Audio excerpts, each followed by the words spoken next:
Hello, hello. All right. Microphone is working. Hello there, Gregory Smith. Welcome into the stream. So, over the last week or so, there has been some huge, insane news going on with Xbox or Microsoft Gaming or whatever they're about to rebrand themselves as.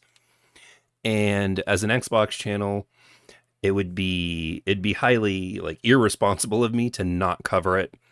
I've watched this Sarah Bond interview with Bloomberg Tech probably at least 3 or 4 times, and honestly, like I thought I get more upset the more I watch it.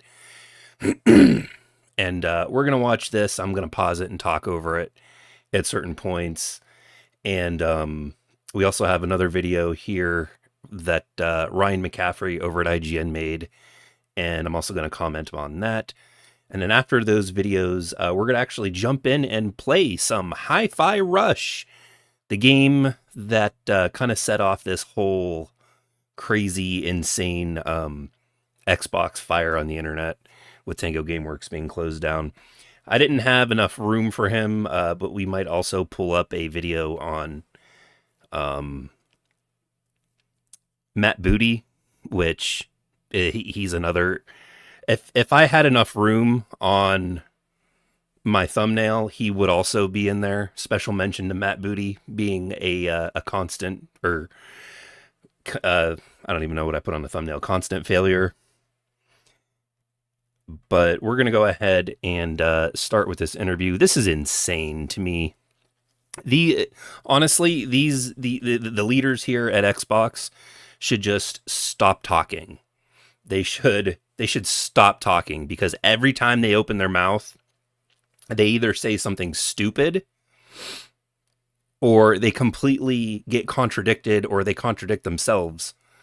Almost you could cut a video together literally of them flip-flopping back and forth between different opinions and different complete opposites. So we're all right. Let's go ahead and jump in here. We're gonna get going. Let's make sure I've got this. I've got her turned up. All right, we're gonna go ahead and get started. Sarah, thank you so much for joining us today.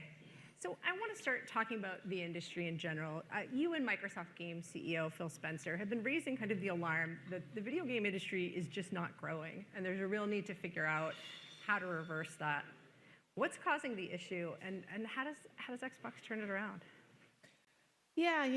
One thing too, I wanted to say here at the top, you could tell when Sarah Bond is extremely nervous.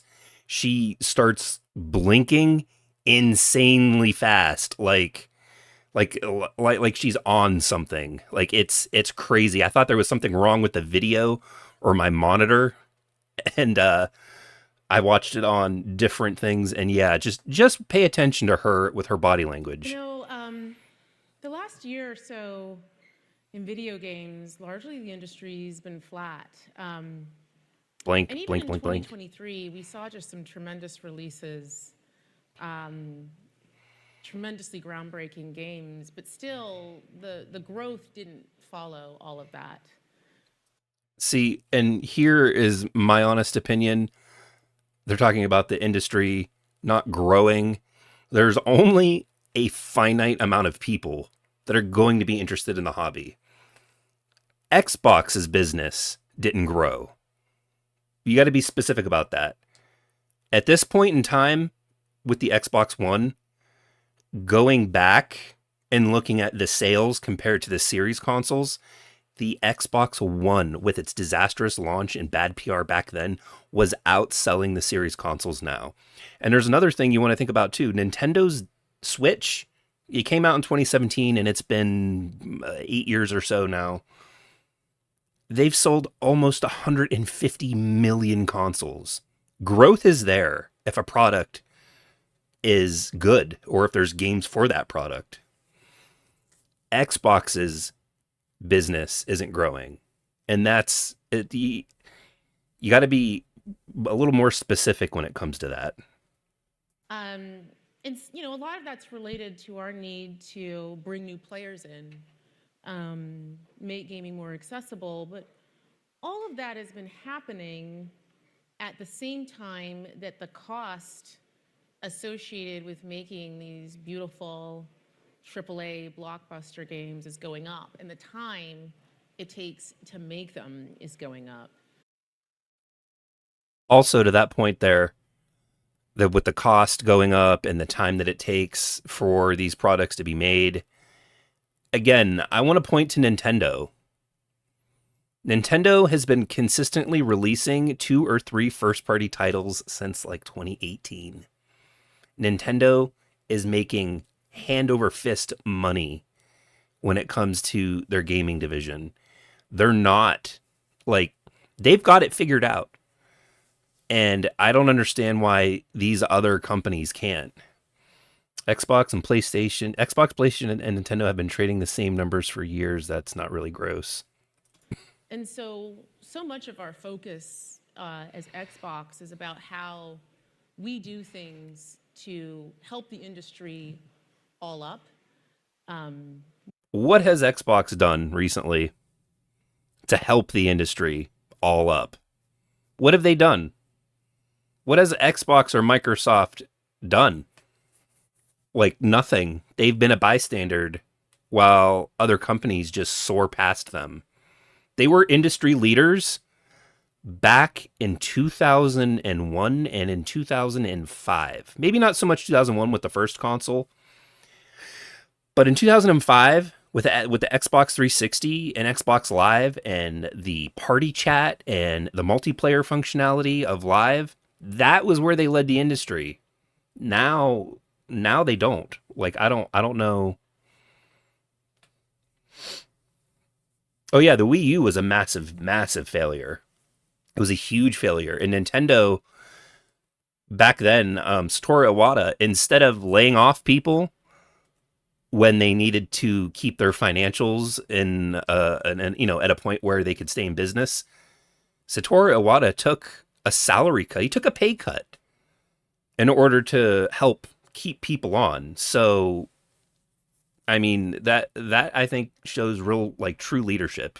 While also ensuring that our brand, everything that we do is there through this moment of transition. Related to some of the trends you're identifying, earlier this week, Xbox announced the shuttering of 4 game studios. I know you're not the studio's chief, but how should gamers understand that move in terms of Microsoft's commitment to developing innovative exclusive games? Yeah, it's always extraordinarily hard when you have to make decisions like that. Yeah, you are right. Backwards compatibility and the cloud. The cloud is, I think, still a really small market. But yeah, you can play a lot of your games anywhere, and it's not every game.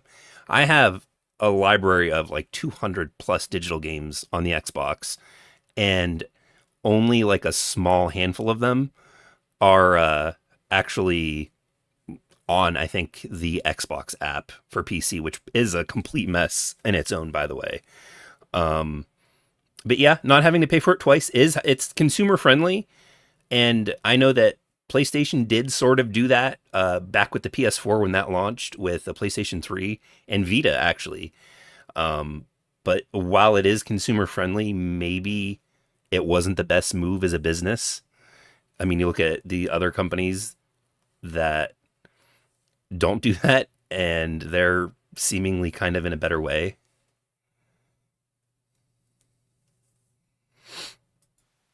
I'll go back to what I was saying about. Oh yeah, by the way, she was asked about how are we supposed to take the shutdown for let's skip back 10 seconds.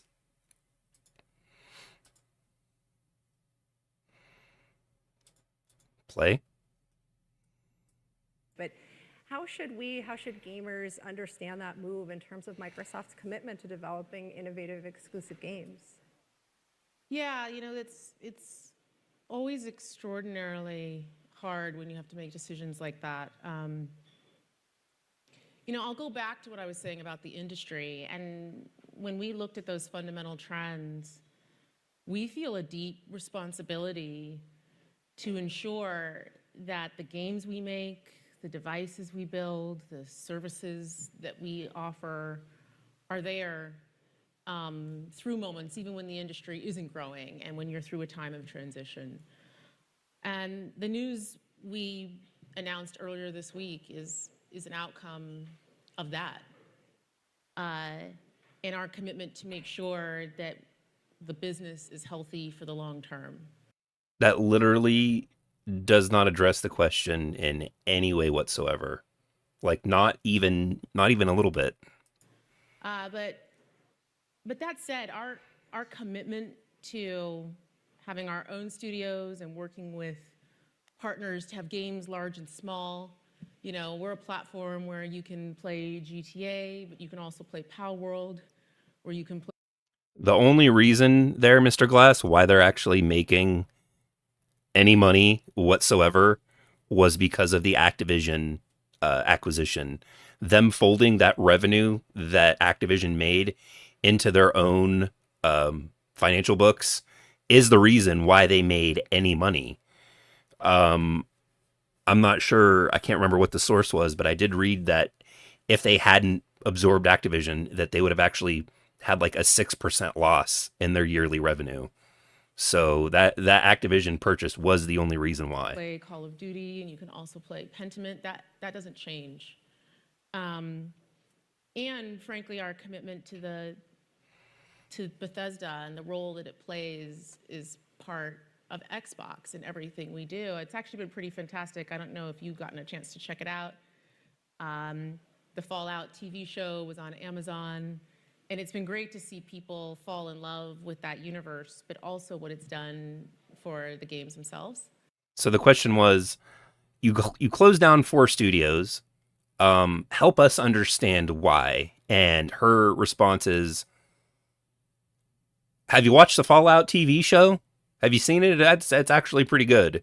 And interestingly enough, the only reason why the Fallout show, in my opinion, was so good is because Microsoft actually had the least amount of involvement in it. They signed that deal, I believe, with Amazon before they purchased Bethesda.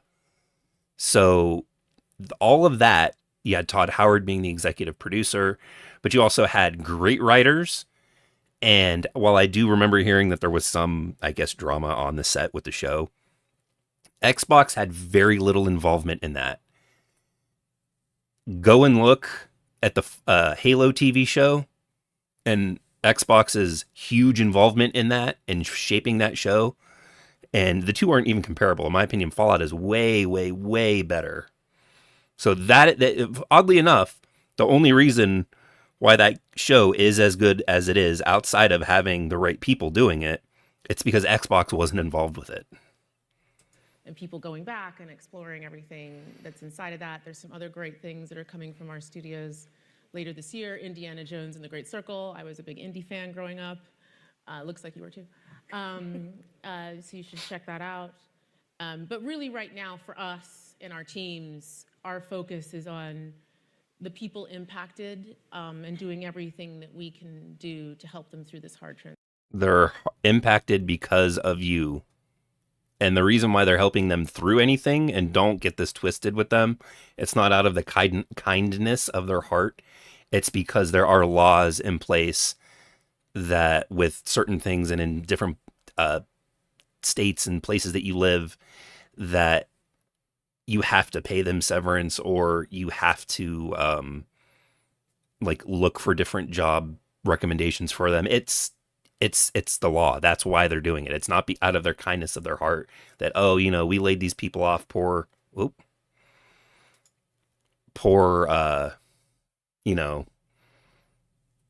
Bethesda employees. They had to. I think one of the things that was most upsetting both to Xbox gamers and to employees is that one of the shuttered studios in particular just created a hit game, did really well on Game Pass in terms of engagement, and won a ton of awards. Shouldn't succeeding in that way ensure the future of a studio? I can't. Her answer to this is absolutely wild. So when Hi-Fi Rush launched, they stealth launched it. When it came out, they said, oh, it had 3 million players. Matt Booty praised it, saying that it met all of their metrics for engagement on Game Pass. It was a huge critical hit with reviewers. There's even they won all sorts of awards. That's what she's saying. A studio that put out probably one of the best games for Xbox in the last 5 years just got closed down. Shouldn't making a good game like that shouldn't a game like that kind of be like, oh yeah, these people are gonna stick around? One of the things I really love about the games industry is it's a creative art form. And it means that the situation and what success is for each game and studio is also really unique. Like there's no one size fits all. No. That is a huge, huge lie right there. Saying that, yeah, she does look like she's going to cry. She's probably being forced out there by Satya Nadella and Phil Spencer. But no, there is a measure of success for every single game, and that is how much money did this game make us versus how much did it cost to make. That is how you measure success of a video game. That just it is. We spent $10 million making this game, and it only made $8 million, so we're $2 million in the hole. That's not a success. We lost money making this.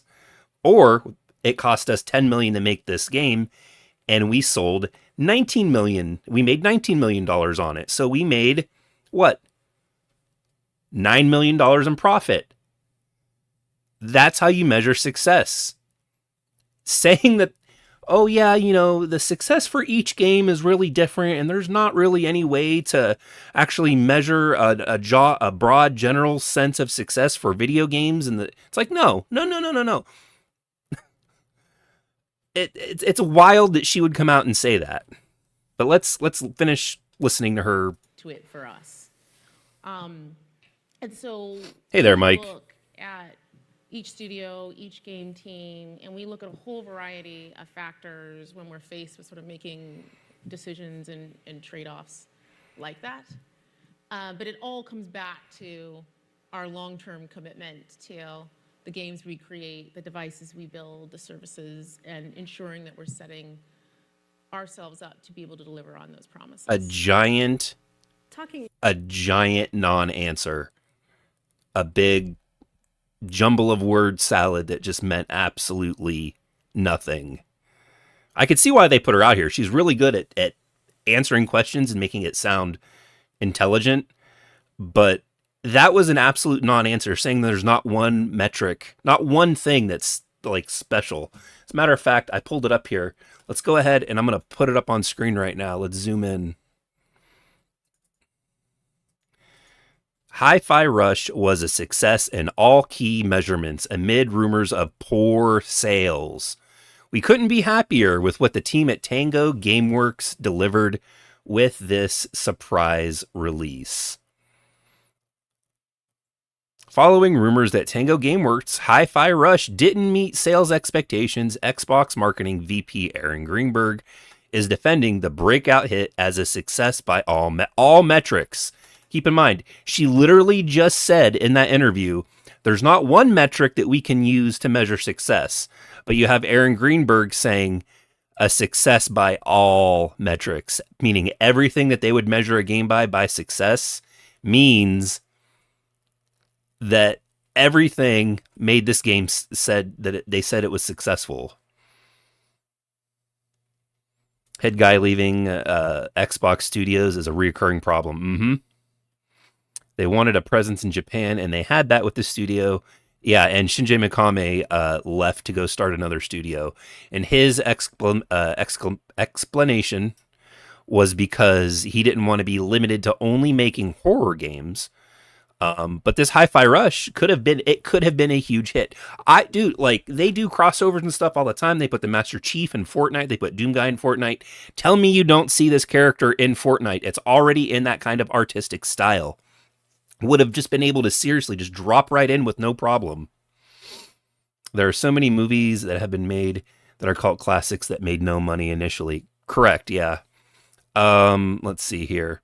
It's worth noting up front that this whole kerfuffle was caused by a passing comment made during a recent episode on Jeff Grubb's Game Mess podcast, and one Grubb himself has since softened follow-up tweets. Jeff Grubb stirs up so much stuff. Grubb mentioned during the podcast that he had heard Hi-Fi Rush didn't make the money it needed to make, and naturally that spurned numerous reports from publications suggesting that the game was a financial failure. After Grubb's comments began circulating online, Greenberg issued a brief statement to Twitter to clarify Xbox's position on Hi-Fi Rush. Xbox boss Phil Spencer, who, by the way, has been oddly absent from this little controversy here, retweeted Greenberg's statement, but had no comment of his own.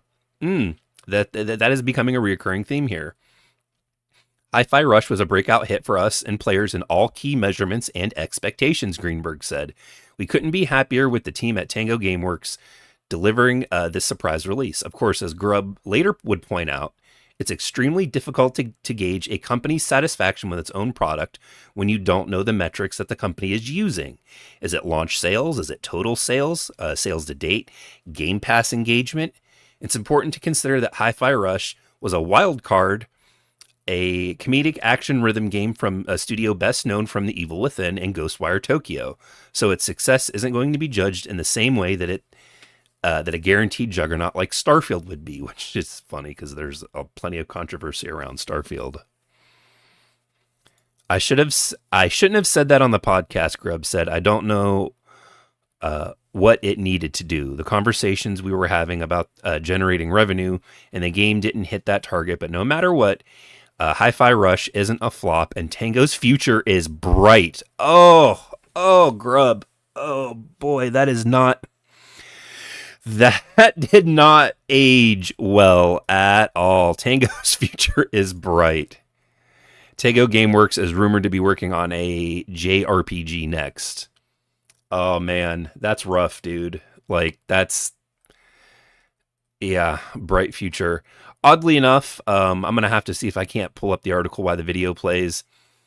The reason why Tango Gameworks was shut down, supposedly now that we're hearing, is that they were going to be making that RPG game.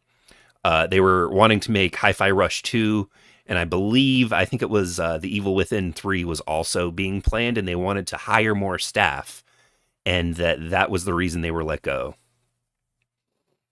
Sorry, here, let me catch up here on the comments. Bad time to be working at a Western development studio. You are right there, Mike. You know what? Honestly, the Japanese side of the gaming industry has been killing it over the last like 8 to 9 months, especially this year. You had another game that is weird with Squaresoft, that Final Fantasy VII Rebirth. Great game, but they're saying that it may have been a disappointment. You had Dragon's Dogma 2, which is huge. I love that game. It's not perfect, but it is good. And then, of course, just recently, Stellar Blade. Stellar Blade's really good, even amidst all of its controversies.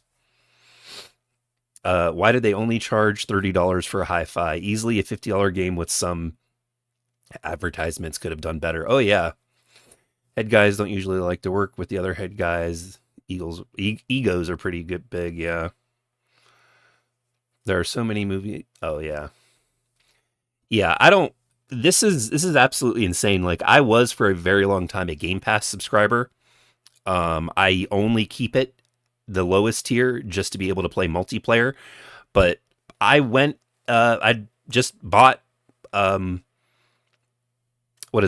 2, Senua's Saga for $50. I was just going to play it in Game Pass, but it seems like that may be the problem, is playing these games in Game Pass isn't making these studios enough money.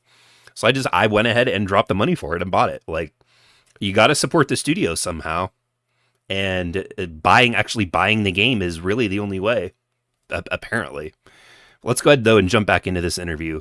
I just wanted to bring that article up with what was said, just to kind of contrast what she just said right there, which is obviously not true.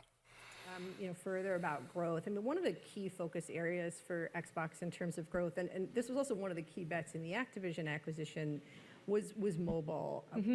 What's the Xbox plan for future mobile gaming, and when can we finally see it? It feels like. It is worth noting, I did see a comment up here, I believe, by you, Mr. Glass, talking about, Candy Crush makes more money than Call of Duty. It does, and now Microsoft gets all that money. What she's about to talk about here, though, later on throughout this video, just is absolutely wild that they think about like what they're going to be doing. Let's go ahead and get into this. It's been a long time since we announced the Activision acquisition, which we completed in October, and the whole thesis about that, a lot of why we did it, was about mobile, and we felt strongly. Watch your eyes. There has been an opportunity for there to be an experience on mobile that is centered around gamers. Like, we talk a lot about how there's 3 billion gamers in the world. Hold on. Let me jump back. There has been an opportunity for there to be an experience on mobile that is centered around gamers. Like, we talk a lot about how there's 3 billion gamers in the world. 2 of those billion play on mobile, and half of those actually play on mobile and they play on another device. But there isn't actually a gaming platform and store experience that is centered around players. That is an absolute lie. This is somebody that has never played a mobile game in her life, if she really believes that. And the reason why, I'm going to show you guys right here. I don't know if you'll be able to see it. This is the iPhone, the iOS. I don't know if you can, it's green screening it out. It's Apple Arcade, available to all iOS users as a subscription fee thing. That gives you a store that you can download free games, you can buy games, or you can play the games in the Apple Arcade that are available under that subscription. Saying that there's not a mobile experience for gamers, unless they're literally talking about slapping the Xbox store in its entirety onto an iOS device or the Android devices, there's Apple Arcade. There is an experience. And while the audience that they're looking for, the ones that they're talking about, the ones that they want, they're not going to go to the Xbox store. And they don't care. They play 1 or 2 clicker games, and that's it. And goes truly across device, where who you are, your library, your identity, your rewards, that travels with you versus being locked to a single ecosystem. And that is her taking a shot at Apple specifically, saying that it doesn't stay locked to a specific ecosystem. And we've recognized that opportunity for a long time, but we wanted to make sure that anything we built was really grounded in people who play those mobile native games and the creators of them. And so being joined with a team that has real deep expertise in mobile was important to us. But we are that now. And so in July, we are going to be launching our mobile store experience. And nobody's going to use it. Nobody is going to use a Microsoft design mobile game store. My wife, when I met her back in 2013, 2014, she had the Microsoft phone. She had a Windows phone. And it was so bad when it came to being just a phone. Like, the apps on it, they were all tiles. That was back when Windows 8 was a big deal, and it was just tiles everywhere. They had it on the Xbox, they had it on PCs, they had it on their tablet devices, and it was absolutely awesome. Oh, hey there. Thanks there, Marvelous Marvin. I appreciate that. But yeah, it was so bad that the Instagram app back then and Facebook app weren't actual apps, and they couldn't do everything that just a regular app could do. You like had to upload photos to them through email. It was just a huge mess. Nobody's going to use this Xbox store. What we're witnessing right now is another huge fumble when it comes to Microsoft. like, you could look back and you could say, oh yeah, the way they marketed Connect with Xbox One was bad.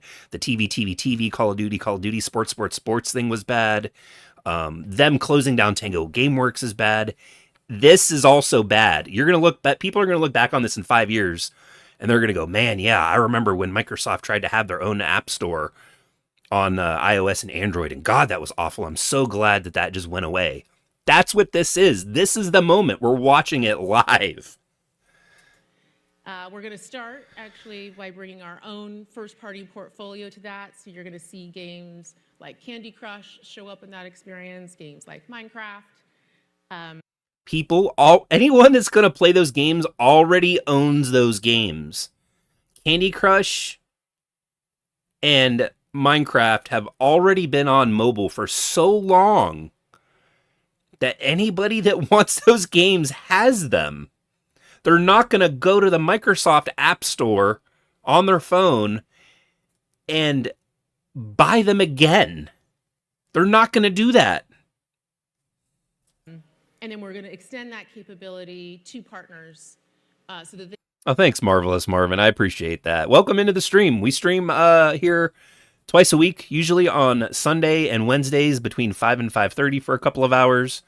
And I also upload videos sometimes throughout the week. But mainly lately, we've just been doing a lot of these live streams here. They can also take advantage of it and have a true cross-platform, gaming-centric mobile experience. We're going to start on the web. And that is, guys, it's a web application. It's not even something that you download out of the App Store or something that you download off of a browser and then it shows up as an app on your phone. You're going to go to the Microsoft mobile app, either on whatever browser you have, whether it's Google Chrome or if you use Safari, and they're going to have you download and play games through a browser. This is worse than anything that I've ever, that you could possibly imagine. And she's going to say the reason that they're doing this is so that they can get around restrictions with basically with Apple and Android and other countries that wouldn't allow Microsoft to have a store there, because you could just access it on the web. Nobody is going to come to this store. I can't say not one person, but literally nobody is going to come to the store in enough volume to support it. Nobody's going to use it. And we're doing that because that really allows us to have it be an experience that's accessible across all devices, all countries, no matter what, independent of the policies of, closed ecosystem stores. And then we're going to extend from there. So I'm excited about it just because it's something that we wanted to do. It's the reason when they initially launched, oh God, I got to play that. Just like looking into my soul. Talking about it for a long The reason why I don't know if you guys have ever used like the remote play feature for the Xbox Series X when you're subscribed to Game Pass Ultimate and you can stream games. You have to do it through a web browser. It's like m.xbox/play or something like that. And the reason for that being is because with the way the apps, like the iOS App Store policies are, they required a cut of the revenue from these games that people are buying. So if you were to log in through that and then go to the Xbox store and then buy a game, they would, Apple would charge Microsoft the 30% or whatever it is going through that way. So they have to make it an app. That's why if you have an Android phone, you could just download the Xbox Cloud thing. The Xbox Cloud remote play app. long time, and we're now at the point where we can take those steps. And so in July when it launches, we at that point at the beginning see Candy Crush and Minecraft in it, or how soon? And here's the thing, she just asked, so when this web app store launches in July, will it have first-party games like Minecraft and Candy Crush? And you have to hear her response. Or you'll see things roll out over time. do you know how soon? You'll see things roll out. They're not even launching their app store with their own games. Their own games that they own. with Candy Crush and Minecraft. Again, I don't think anybody's going to rebuy them on their store, but they're not even putting it out with their own stuff. Just think about how much sense, why even have it come out then? And partners will be able to use it as well. You know, our goal is to get partners using it shortly after launch. We really want to make sure we start and we scale using our own IP first. That allows us to make sure that the experience Oh my, I can't. that we bring partners into really builds on all the quality and learning that we have as a team. Another big discussion point in the Activision acquisition was cloud gaming and how. What? Okay, so watch her reaction here. Watch her eyes and how quickly she's blinking, because she's about to give a very disingenuous answer. How big that market really was. When will we really see it gain traction? Is it gaining users finally in any particular regions and scenarios? How is it doing? Is cloud gaming gaining any traction? Are there more people using it? People use it for? Yeah, so, you know, cloud gaming, for those that don't know, I don't know if everyone here in the audience is familiar with it, is just the ability to play a game natively from the cloud. So you don't need to actually have a piece of hardware in your home, and you can experience something that's AAA Xbox gaming on any device, regardless of the local compute that you have. And we have been investing in that for some time because we really believe that opening up sort of these beautiful immersive experiences to more gamers is important for industry growth, for developers, and we know people want to play those experiences. Cloud gaming, in my experience, has only been good as a supplemental thing. The cloud gaming that I've used on my phone is really only good for turn-based games and things that don't require much precision, like a first-person shooter. I certainly wouldn't want to play Halo Infinite over the cloud. And the reason why this type of stuff is being kind of held back is even with your home internet, a lot of people still have data caps. A lot of people still don't have fast enough internet to really play a cloud game in the fidelity that you would just play it on a piece of hardware that you own. And that is what's holding it back. If like data providers just kind of blew the caps off and said, you know what, you have this super fast speed, it's available to everybody, data's unlimited, don't worry about your usage, they would probably see growth. And we're seeing tremendous growth there. And here's the thing, she just literally, see, and this is why you really can't believe anything they say. She just said, we saw tremendous growth. More demand than supply in that area. And you'll see us rolling out more capacity, introducing more options for people to jump in and play on the cloud. And is it growing faster than the overall market? We were talking about the market itself is down. Where is cloud gaming? It is growing faster than the overall market, really bringing in new players and growth for us. So it's an area where we're investing more and we're excited about. So here's the thing. If you have 100,000 people using it, right? And you gain 50,000, so it's total 150,000. You could say, oh yeah, our cloud gaming market grew 50% over the year. But that's really disingenuous. You have to look at the starting number, and Microsoft will not give out numbers anymore. Ever since the 360 days, they will not give out numbers. Earlier this year, Xbox announced for the first time that it was bringing a slate of Xbox-developed games, Xbox-exclusive games, to rival platforms, to Sony's PlayStation, Nintendo Switch. That obviously was a big change. It was a little bit unsettling for some of the Xbox hardware fans. But how is it going so far? Do you have any data about how the games are doing? And this is wild what she says. Want to play Sea of Thieves? You know, it's early days. yet, so I Literally, all you have to do is look at NPD sales numbers or turn on a PlayStation 5 and look at their store, and the top selling games are almost all Xbox games. Sea of Thieves, Fallout 4, Minecraft, even Hi-Fi Rush is on there. don't have specific data to share, but we are really encouraged by the reception. How do you not have? They have data.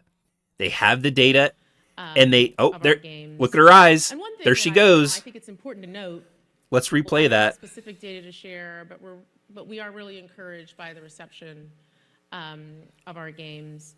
And one thing that I think it's important to note is, as Xbox, we've been putting games on other platforms. Man, she looks so nervous. But yeah, the reason why, look, she, for whatever reason, absolutely will not say, yeah, we have some of the best-selling games for the month on the PlayStation Store. Yeah, you know what?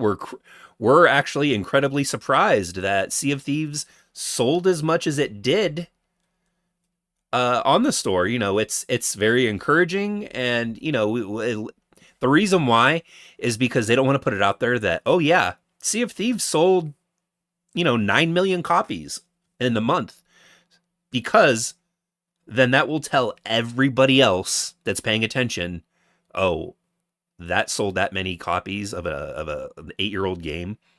They're going to put other Xbox games on there, and they're trying to avoid people flipping out. I guarantee you that's what it is. They're trying to avoid people absolutely flipping out. They have the data. They don't give data anymore.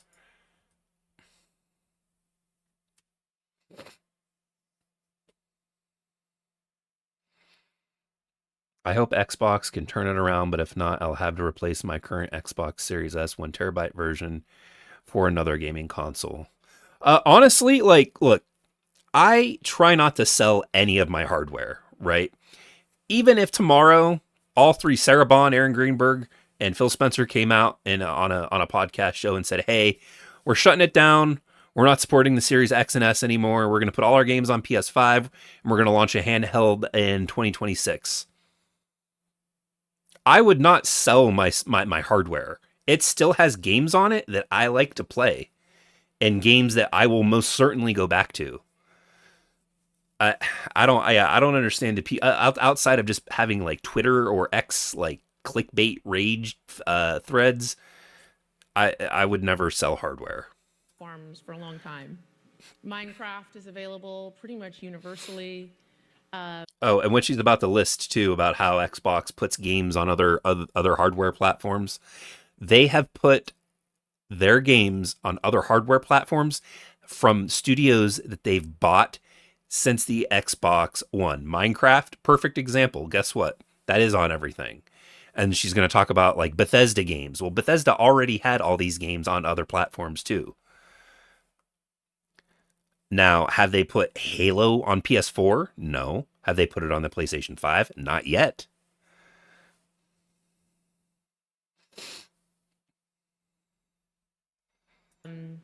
The teams at Bethesda have had games on other platforms. The teams at Activision, Blizzard have games on other platforms.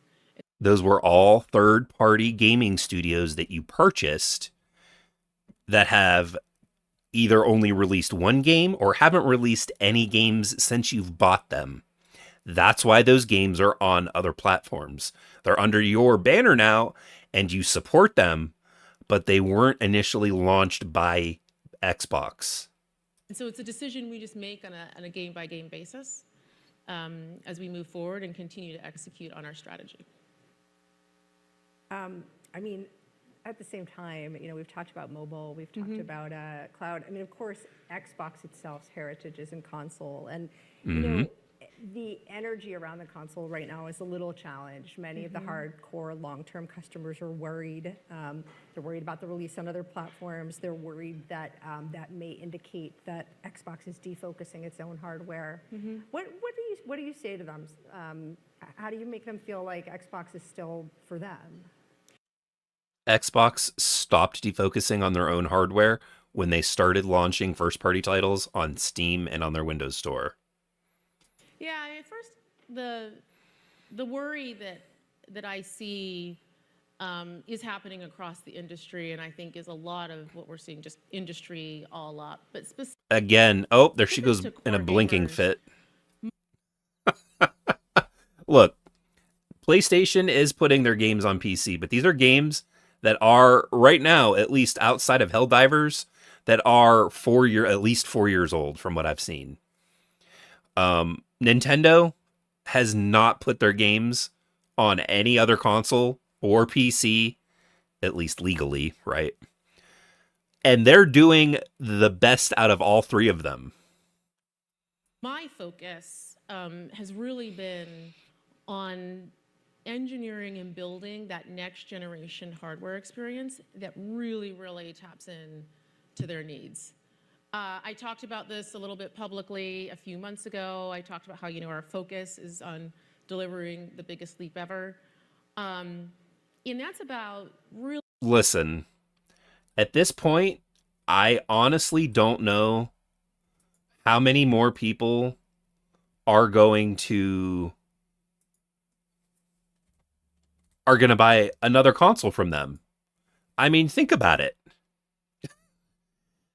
Like, with everything that's been going on, them putting their games on other platforms, like, who, as a consumer that's not like a diehard Xbox fan, and that pool of people is shrinking quickly, who is going to buy another console? Outside of spending the money to either get a really good PC, because those games are going to go there anyway, or just waiting for them to get put on the PlayStation. Like, it's Xbox is in a really tight space, and literally they are inches, I feel, away from failure. Like, complete, like, okay, we just have to go third party and only publish Activision and Bethesda games. I don't know. I really don't know. Really thinking through every aspect of what that hardware and what that experience delivers with the core gamer in mind. And that is about power and performance. That's absolutely a part of it. But it's also about the ability to be able to play all of the games. I mean, we have people who've been playing on. Why are they shutting down the Xbox 360 game store in July? Probably, I mean, I would assume the same reason that any like old store gets shut down, with there's probably security risks with the older hardware. And I would imagine that they're probably not making more money than they are than what they're spending to keep that stuff on there. I mean, let's be honest here. I absolutely love the Xbox 360.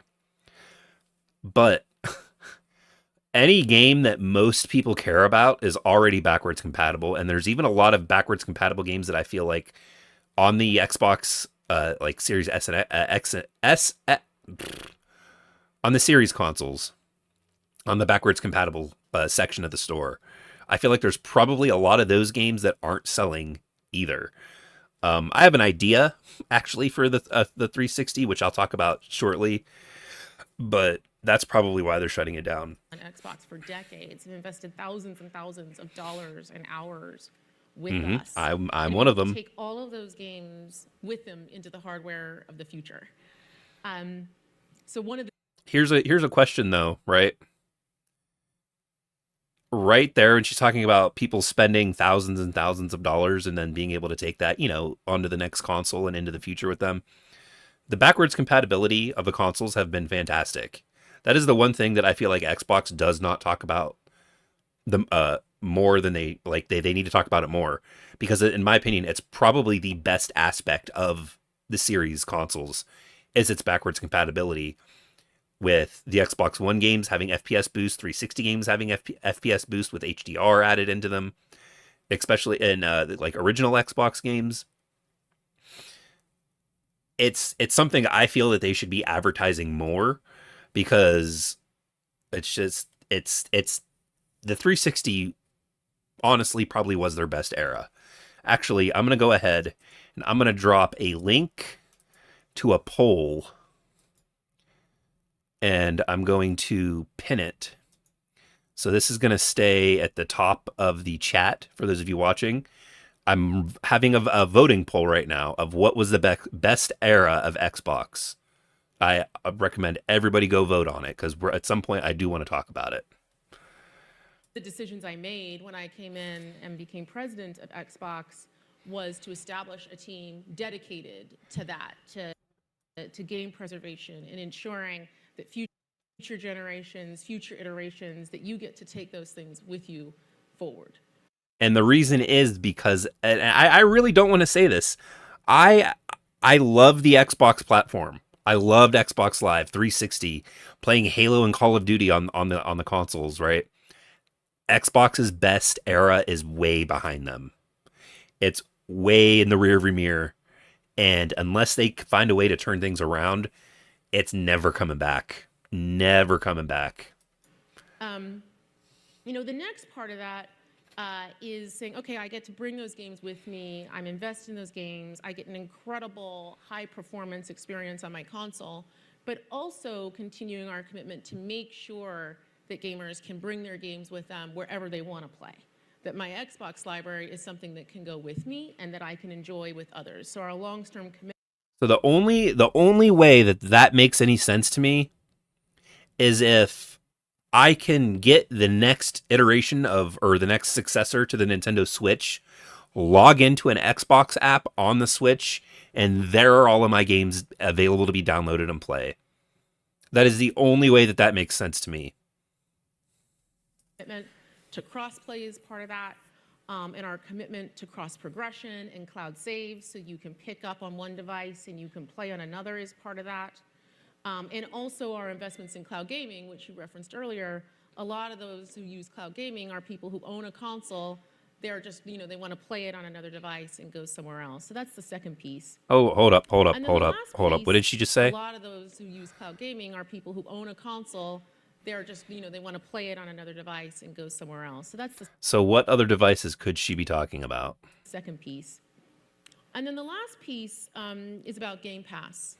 We know our core users. Dude, as much as I like Game Pass and as much of a good banger deal it is for people that have it, I honestly feel like that's the reason that they're in the boat that they're in now. Because people aren't spending money on these games. Imagine if Hi-Fi Rush, instead of having 5 million in players like they talked about, what if that had 5 million in sales at $50, $40? Love Game Pass. Game Pass is a gaming subscription. You get a whole portfolio of games, but importantly, you get every single one of our games that we build day one in Game Pass. So she just said that it's a big deal that, whoa, dude, I don't know if you guys can see this. Look at the size of her pupils. Is she like high right now? Like what? Wow.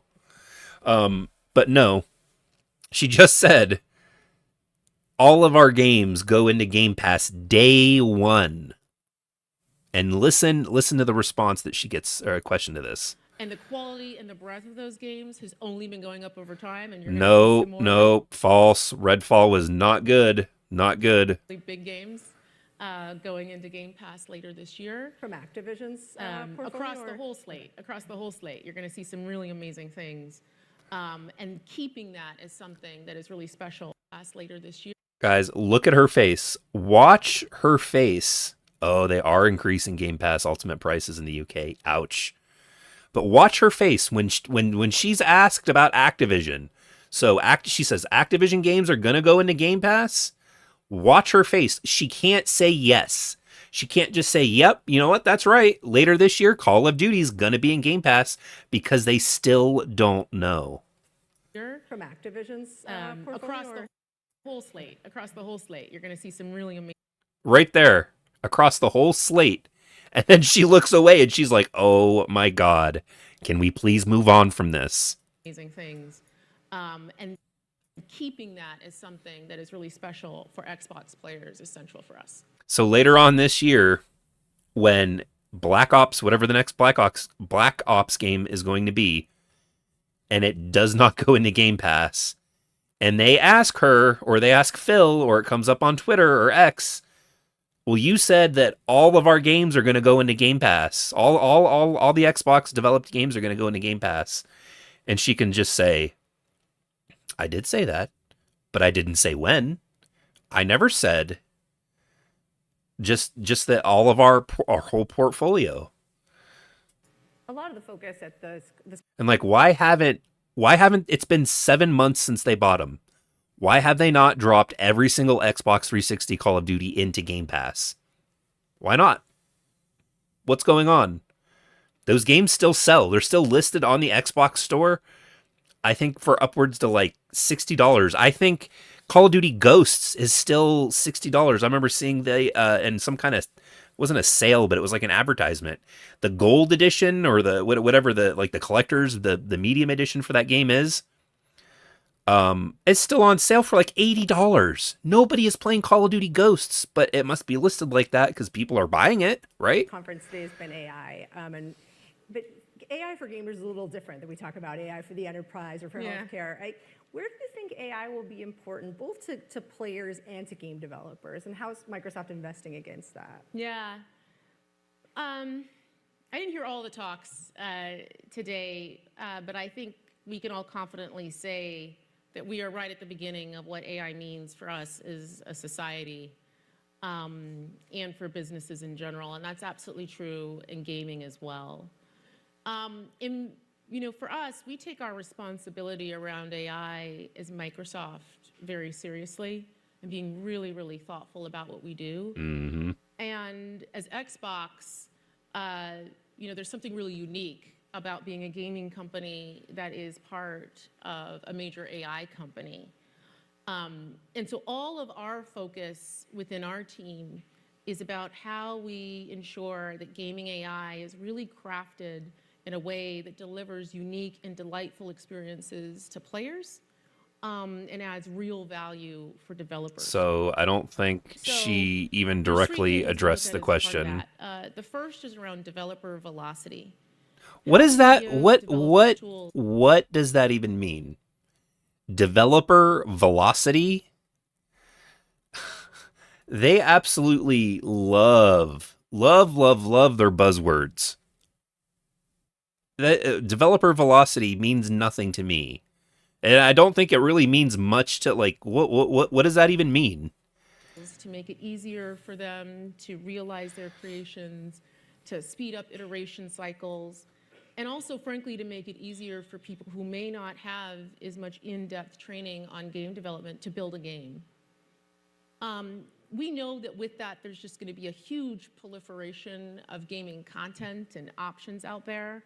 So that leads us very naturally to the next layer where we're investing a lot, which is around discovery and making sure that people can really be matched with the game experience that we know that they'll love, and that a whole range of creations. Dude, the Xbox store is a mess. It's an absolute train wreck of a mess. But you're gonna love when you're trying to look through there just to see what's new.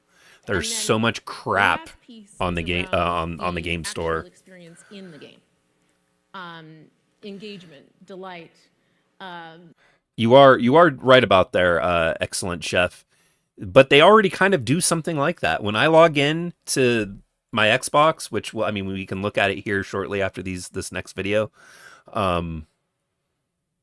It already does that. It already says, oh, you played the Master Chief Collection or Halo Infinite, you'll probably like these games. So they're already using like an algorithm or AI for that. But yeah, I miss what was she saying? Playing through. The last piece is around the actual experience in the game. Engagement, delight. Engagement, delight. Playing through and having another buzzword, engagement. Stuck, all the things that come with that, so that you can get really the most out of the game experience. So we are early in this, as I said. You'll see us share things, and things will come out during the course of the year. But our focus just really continues to be on keeping player at the center, keeping the developer at the center, and how AI turns up in gaming. Xbox President Sarah Bond, thank you so much for your time. That was just a huge nothing burger. She avoided almost every single question she was asked. She gave non-answers. She flat out just said some things that were actually just not even true. So yeah, like she's got to go, in my honest opinion. Like, you don't want to say like, oh, like, call for people's jobs, but I mean, I don't know any other business that I've worked in or business that I've observed where, oh, you're constantly over the course of 10 years making bad decisions that have done really nothing to make the company any money and have only actually impacted it in a negative way. But yeah, let's give you a raise and make you the CEO of the entire gaming division, or let's make you the president of the gaming division. Like that, just it absolutely blows my mind. Like these people literally like fail upwards. So we just looked through her response here, and yeah, it was quite glum. We have this other video by Ryan McCaffrey of IGN. I might actually have to for the first time, let mute me some of this. Unveil Xbox.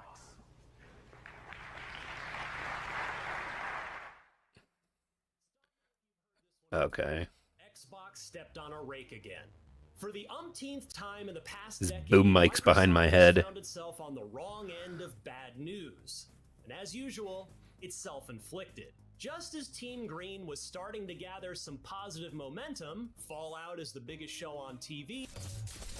It is certainly the biggest. All the Fallout games along with it, the upcoming This is something that I've talked about just briefly, and this goes to show you just kind of how incompetent they are. I'm not, no spoilers for the Fallout TV show, but it is fantastic. I've watched the series actually, I think twice through with my wife, and it blows my mind that they did not have a new game in the Fallout franchise to be timed up with the show, or at least even have a remaster of like Fallout 3 or New Vegas, or even a combo pack of both, just to have on like the series and the PS5 and the Nintendo Switch. Like, how did they not? If they would have watched one or two of those full episodes that were edited, that were probably done over a year ago, they could have been like, "Oh my God, this show is going to be a banger hit. We need to have a product." Instead, what they did was they delayed the Fallout 4 patch that came out when it came out on the series console, and it's broken. That's actually going to get a patch, I believe, tomorrow for the Xbox Series X. We'll take a look at that probably in a video. But yeah, like, how did they not know?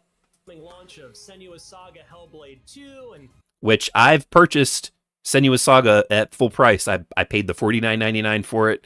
I was going to play it on Game Pass, and then they pretty much just showed that the only thing that is going to keep these studios open is making money. And I always try to support the game studios, so I went and bought it. I just went and bought it. that may be the very kind of prestige, single-player, narrative-driven, third-person action-adventure that the brand has long lacked. Would you give your life for these outsiders? The next Xbox showcase was also Right. We're going to talk about that eventually too. Finally, see the long-anticipated next entry in the Gears of War series, the next entry in Call of Duty, and more. Yep. Xbox brass torched the morale of customers and quite possibly its own They developers sure by did. announcing the closure of 3 studios, Tango Gameworks, Arcane Austin, and Alpha Dog, and the consolidation of a 4th. Real quick, and this just is also just a note of incompetence on Matt Booty. He got the studios wrong in the email that was going around that they were going to close. He called them Roundhouse Games and Alpha Dog Studios when it's Roundhouse Studios and Alpha Dog Games. Roundhouse. Fans were quick to point back to recent and now hypocritical seeming quotes Yep. from Xbox Yep. executives, such as marketing boss Aaron Greenberg saying last year that just axed developer Tango Gameworks' Hi-Fi Rush was, quote, a breakout hit for us and our Yep, we went over that on the earlier with that news article. players in all key measurements and expectations.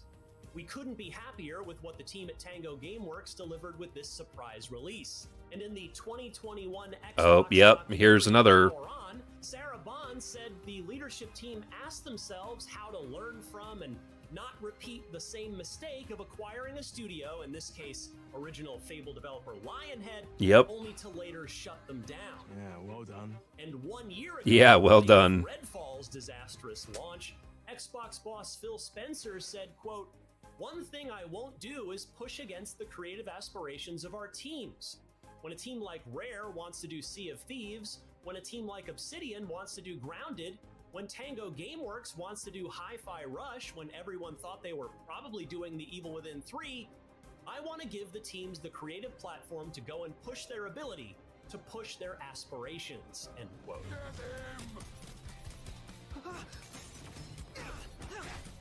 Yep, we're gonna be playing Hi-Fi Rush here after we get through this. Ensuring quotes ring hollow today.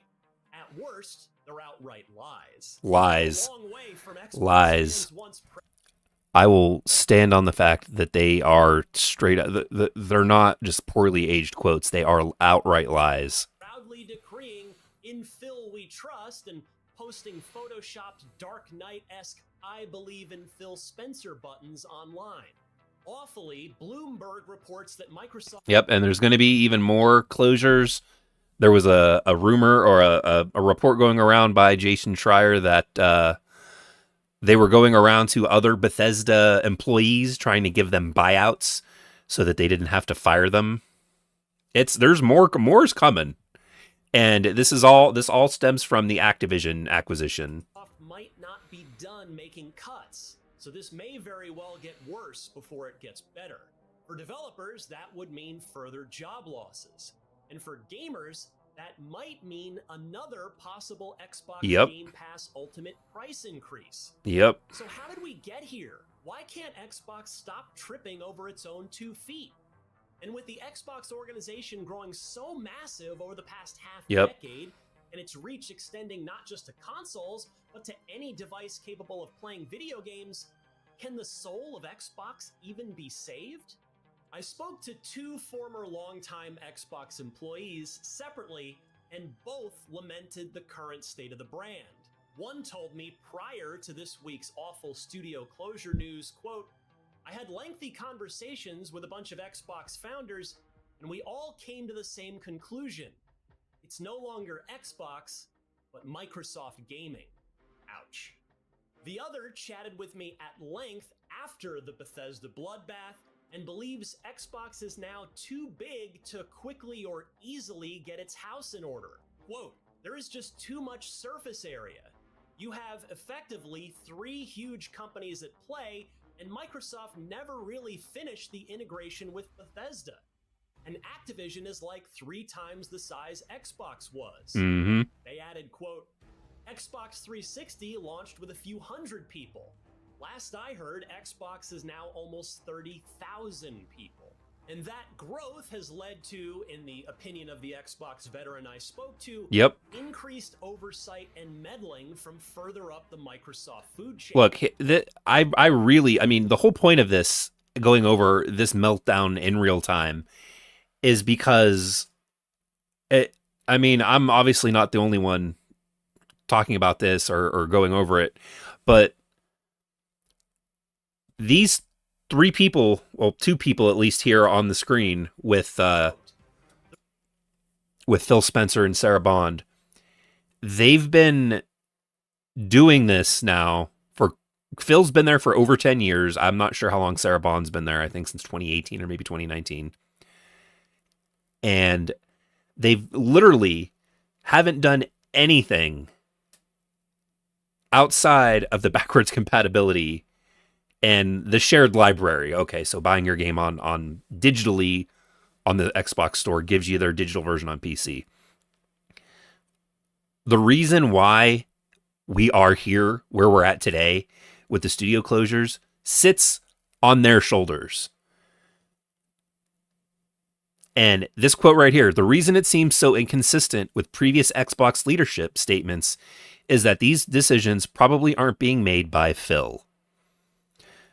Whoever it is above them that is making these decisions has probably just like, look, you guys have been doing this for how long now? We just bought Call of Duty and it raised our revenue by 60%. Why can't you make these other studios do this? What is so hard? And honestly, I think it comes down to the work culture with the Western game development. Because like I spoke earlier, the Japanese development side is killing. They're making so much money. They're crushing it. But for whatever reason, Western development is having these problems when the Japanese development is not. It's just it's bizarre. And it has to be work culture related. It has to be. Because that is really the only big thing that separates them. Look at all the money Capcom's been making. Resident Evil 4 remake, banger. Resident Evil 3 remake, banger. Resident Evil 8, not as good as the remakes, but still great game. You have Monster Hunter. You've got Dragon's Dogma 2. The reason this seems so inconsistent with previous Xbox leadership team statements is that these decisions probably aren't being made by Phil. This is all getting dictated by Microsoft CEO Satya Nadella and Microsoft CFO Amy Hood, and it all stems from the Activision acquisition. End quote. Yeah, they're never gonna get any traction over in Japan. When it comes to the differences in work culture in Japan, like they don't fire you. Let's say you do like a terrible job, right? They basically say, okay, you ran this studio, you made this game, it made way less than what it needed to.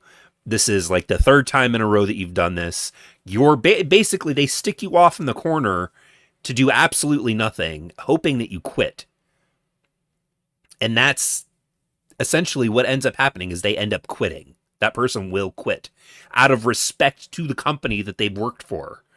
Xbox closing Tango just put a huge, just slam the door shut on them ever owning another Japanese studio. I'm sure that was a huge insult to not only them at the studio, but like the Japanese government. Because, I mean, honestly, how often do you know of an American company that owns a Japanese company? Like, I've never heard of that, ever. Boxer continued, quote, "The situation Xbox was in when they made this call was much different. They couldn't keep consoles in stock, making money hand over fist with Game Pass growth. Yep. The Activision acquisition seemed like a no-brainer. Yep. Now console sales are down. Yep. Post-COVID recession." And here's another thing. I want to bring this up, and this just doesn't go for Xbox. This goes for a ton of other companies as well. Why did every single entertainment company, whether it's a streaming service or a gaming service, when everyone was locked in their homes from 2020 to like mid 2022, did they think that people weren't never going to not go back outside and go back to their life?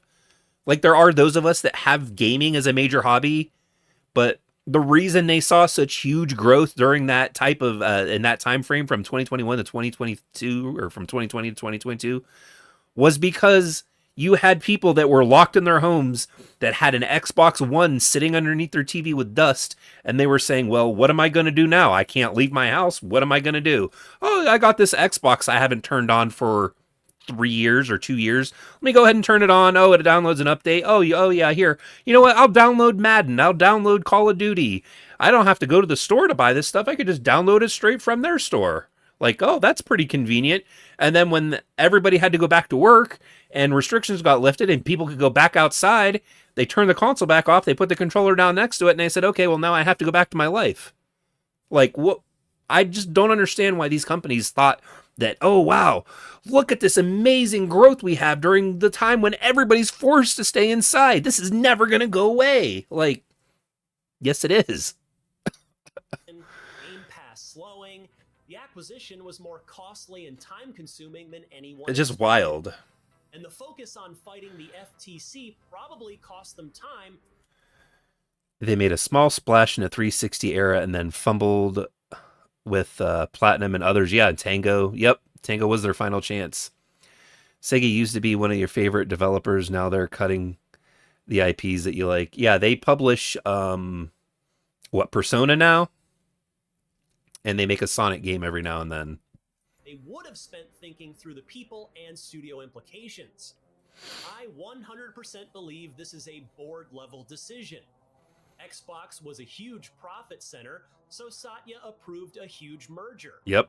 Now, games are slowing, and Yep. Microsoft's stock is skyrocketing, and there is no way Satya Yep. is going to let Xbox drag it. Xbox, because of the Activision Blizzard merger, made more money than Windows did, and Windows is their leading product. Down.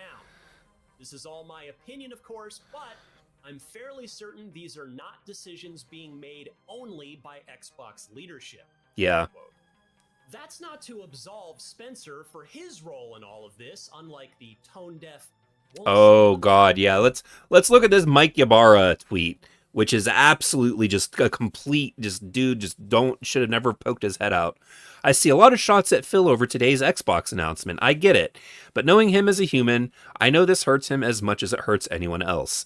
I can't speak for all the leadership there, but I do know him, and I do know what he's likely going through. I'm not trying to defend the decisions. I think we all get ourselves into situations that are tough and unexpected. Certainly I have. It's part of the job, and is accountability for the... It's a part of the job, as is the accountability for the outcomes. But he's a good human and cares deeply for his creative process and developers. That's my firsthand experience in working closely with him for 8+ years and knowing him for 24+ years. 100% understand the anger and confusion, and I feel deeply sorry for those teams impacted today over the last few months. I didn't agree with every decision he made at Xbox, and I think it was pretty clear, but I do believe in his product leadership, and I know how hard these decisions can be. Xbox could have a very bright future, which I hope they do, and I hope they're able to realize it, and all of the teams have incredible experience together. It's certainly a tough time, and a tough time that needs clarity into what the plan ahead now is. What's this? Gamers everywhere can be excited for it. This is like, dude, yeah, Phil Spencer, I'm sure in his, with his 10 million salary, I'm sure that he's upset. Like,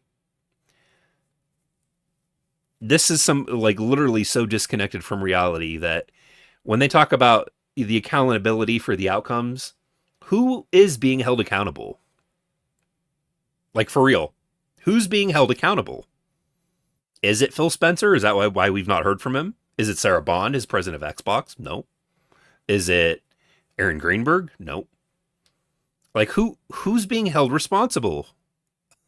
That was a big point I made about Halo Infinite, right when the hashtag Fire343 was trending. Who's being held accountable? Former Xbox higher-up Mike Ybarra, Spencer is, after all, the person in charge of the entire organization. Yeah, he is. Stops with him. The Bethesda and Activision Blizzard acquisitions happened on his watch. Mm-hmm. As such, he is no more shielded from criticism for being, by most accounts, including my own for the record, a very nice guy, than the star professional athlete is for underperforming on the field or court, despite regularly signing autographs for kids before games. Yep. But no matter who's to blame for the weight of Activision Blizzard seemingly tipping Xbox's scales out of balance, it's now fair to wonder if and how Spencer can save Xbox's soul. Is Xbox a gaming brand that means anything to gamers anymore? Can Dude, it stand so toe-to-toe with Sony and Nintendo? Xbox for me was always, when you go back and you look at the history of the console, right? Xbox to me was the more powerful, a little bit more expensive console that played games a little bit better than the other platforms, had an amazing online service, and was a great place to strap on a headset, get into a party chat, and hang out with your friends, whether you were next to them or talking across Xbox Live. That's what Xbox started as. That's what really blew up with the Xbox 360. And then the other, at least another major competitor caught up. PlayStation caught up when it came to all of that stuff.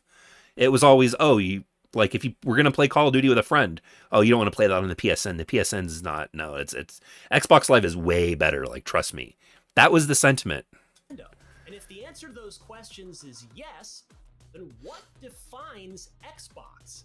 Is it Xbox Game Pass? No. Is it big No. exclusive franchises like Halo, Forza, It was. Gears of War, Fable, and maybe, should they end up being exclusive, The Elder Scrolls, Fallout, and Doom? Is it gaming anywhere seamlessly through PC, mobile, console, cloud, and handheld support that's invisible to the end user? Can it be all of these? Should it be all of these? Or No. does Xbox then No, become no. a jack of all trades, master of none? After all, when you think of either PlayStation or Nintendo, you arguably think of one thing and one thing alone: consistently incredible Yep. exclusive games. Yep. That's it. We could have killed you. Maybe you should have. Yeah, that is the perfect fact. When I think PlayStation, I think of incredible, well written, for the most part, If single player games. I think of Nintendo. I think of amazing platformers, and then just Nintendo recently has just been knocking it out of the park. I mean, let's just be honest here with the Switch and all of its first party titles. But yeah, what do you think of when you think of Xbox? I just said earlier, the more powerful console, better performance, amazing online features. But that's not the case anymore. the board is pushing Xbox in this direction, will Spencer push back? These decisions, no matter who's making them, are costing Xbox an incredible amount of both talent It's wild to me and that Phil Spencer went on a live stream and said that it doesn't matter if we make good games or not, those are not going to sell our console. He actually said that. community trust. Spencer knows that, and it's up to him to fix it. To this point, I would have argued that up until this past week, Spencer's 10-year term as head of Xbox could be summed up as such: gamer-first initiatives like Yep. backwards compatibility, Yep. accessibility, cross-play, and Xbox Game Pass. But he has yet to deliver either the single breakthrough blockbuster game that captures the zeitgeist, or the steady flow of high-quality exclusive games that breed loyalty to a platform. Now, though, And that statement right there from Ryan McCaffrey is probably the most honest thing that I've heard anybody in games media say. Ryan used to work for Official Xbox Magazine before he got hired for IGN. I don't know how many people remember OXM, but yeah, he worked for the Official Xbox Magazine, and he's now saying that like Phil Spencer needs to get his shit together. he will likely be remembered primarily by how he handles this moment. Can he organize a 5-company monolith, Xbox, Bethesda, Activision, Blizzard, and King, into a single entity that makes both gamers and shareholders happy? Yeah, Is that even possible? who knows at If this he point? can't, the Activision Blizzard King acquisition may prove to be more trouble than it's worth. Yeah, I don't know, man. When I think of Nintendo Switch, I think of playing whatever games I like on a bus or a train. There you go. Nintendo has always had banger handheld consoles, like really good. That is definitely a good point. But wanted to pull this up real quick. I'm gonna have to zoom in on it, I think, so you guys can see. Yeah, look at this face. She just absolutely does not want to be in that interview in any way, shape, or form. And it's funny that it just could not be like more apparent. Let's go ahead here. The recent closure of Arcane Austin, Dishonored Prey, Tango Gameworks, Hi-Fi Rush have sent ripples through the gaming industry. Arcane has a beloved library of games, but recently flubbed on Redfall, which, by the way, is also worth mentioning that ZeniMax Studios that own them made them make that game. And when Xbox bought them, a game they did not want to make, when Xbox bought them, they went to Microsoft and hoping that they would cancel the game so that they could start working on something else. And Microsoft made them put it out. Microsoft messaging on why Tango Gameworks was shut down is well mixed, to say the least. In the initial internal email, Matt Booty signaled a desire to focus on blockbuster hits and Bethesda games. Then in a later town hall, Booty argued that Xbox as a brand needed to develop smaller games that would win the company more awards, as many have pointed out over the past week. That's pretty much exactly what Hi-Fi Rush was. Said statement even prompted Tango Games project manager, I'm not going to try and say that name because I will butcher it, Kazuki, to tweet out a devastatingly simple "not enough" with a picture of various awards that Hi-Fi Rush had gathered. I mean, look at this. This is insane. You have the Game Awards. I believe those are the DICE Awards. And you have a whole shelf here of games, Game Awards that Hi-Fi Rush won. Like, what? Yeah, I'd be, if I were these guys, I would be furious. There's a bit of a nuance to be found here in fairness. Hi-Fi Rush certainly wasn't a small indie in terms of cost, correct? As per the developers themselves, it had a larger team towards the tail end of development, but it did absolutely start small, and it absolutely did win awards. Recently, Bloomberg sat down with Sarah Bond. We watched that in the beginning of the live stream. So we're not going to go and cover what she said just because it was just a lot of absolute nonsense. But I did want to cover that here, that, yeah, Matt Booty literally says, oh, we need smaller games that win the company awards. And Tango Gameworks that had made Hi-Fi Rush had a smaller game and won a bunch of awards, and they still got closed down. The news that we announced, that is the closure of studios that makes games, an outcome of that, a commitment to make sure the business is healthy for the long term. That's some mirror word logic on the face of it, but hey, I get the gist, at least. The line has to keep going up, and some parts of the company have to go to make that happen. Then Bond is asked about Tango. We're not going to go over that. We watched that earlier. I wish I had the answers, but if I'm being honest, I don't really think Microsoft's Xbox division has any themselves, other than they can confirm that making good, profitable games will no longer keep you safe. And how sad is that? Dude, what if in a week, I believe it's next week on the 21st, when Senua's Saga Hellblade 2 comes out, and then it doesn't make the money that it needs to make to stay open, and then you just watch Hellblade, the studio Ninja Theory, just vanish, just boop, gone. And why is that? Because it didn't make enough money. But they will say, oh yeah, it was a huge success, a huge metric, met all of our goals and everything. Just absolutely insane. But we're going to go ahead here, and we're actually going to jump in and play some Hi-Fi Rush.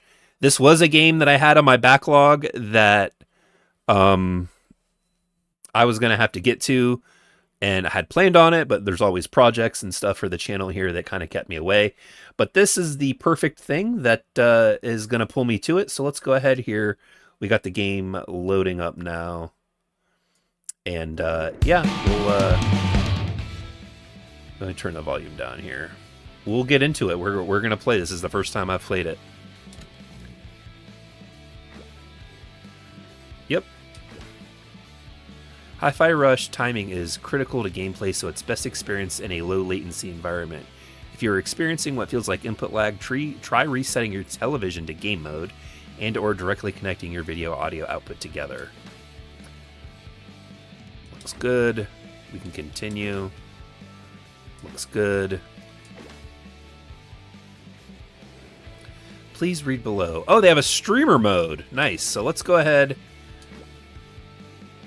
No, don't start it yet. You got streamer mode. We'll put the streamer mode on. Yep, everything looks good.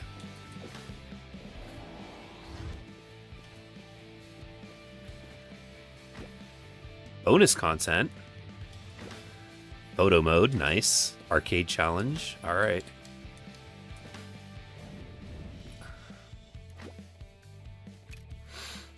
Gamma, chromatic aberration, camera shake. All right. All right, we'll just let it go then. I didn't know if it had a performance or regular mode. But yeah, let's hit the new game. Let's go.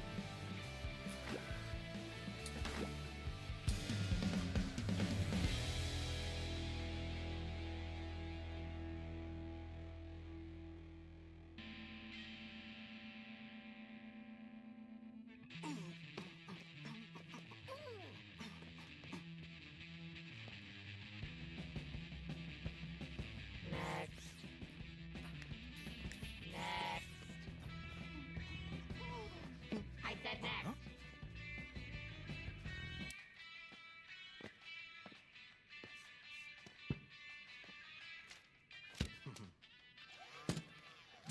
Shy, is it? Yep. Profession, rock star? Future rock star.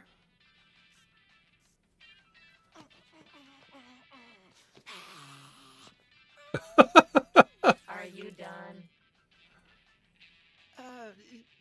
Yes. Whatever. Here's your Project Armstrong pass. And welcome to Vandalay campus. Vandalay?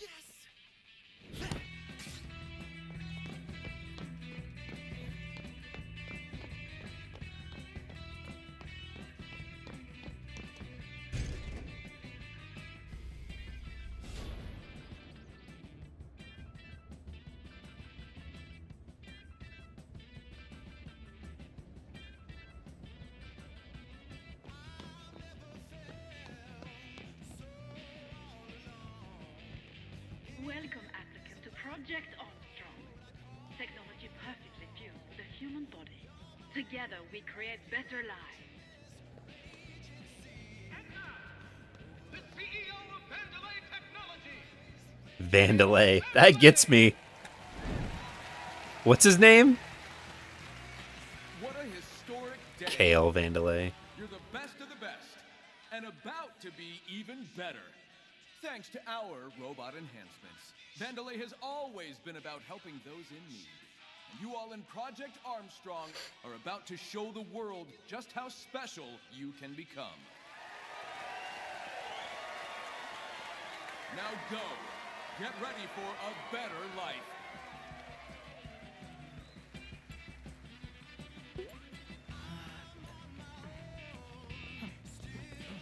I'm within. Special pass here. I think they just called my name.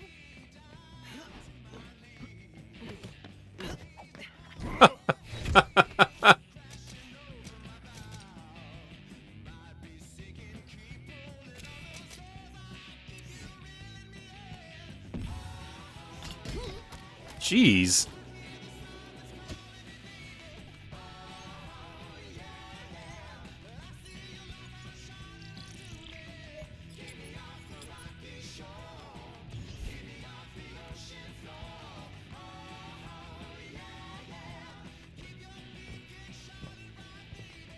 Promised me the best of the best, Mimosa. Production asked for test subjects care. Marketing delivered. Don't pin it on Rekka. Tell that grandstander Zonzo in R&D. We need people with influence, and you're giving me losers. It'll work. It better.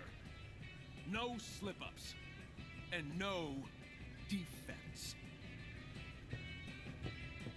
What a piece of junk. Jeez, dude just... Oh. Oh my goodness.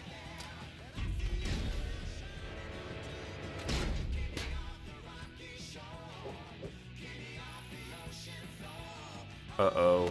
What is about to happen?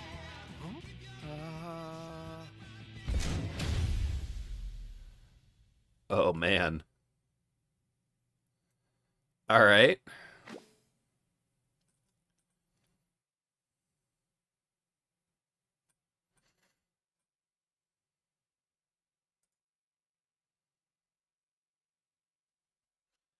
Anniversary t-shirt bundle. Okay. Cool. Neat.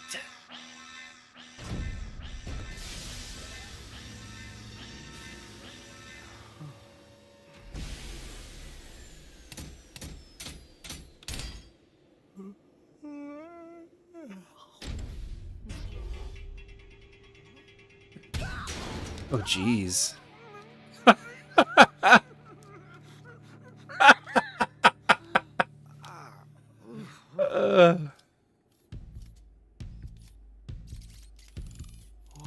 Got a robot arm now. An error has occurred. Please proceed to the checkpoint. Okay, checkpoint. All right. Don't worry. Probably no big deal. Whoa. Smooth 60. Did you come to check out what a great job I did stacking these boxes? Or were you looking for the exit? If so, 180 degrees behind you, lad. All right.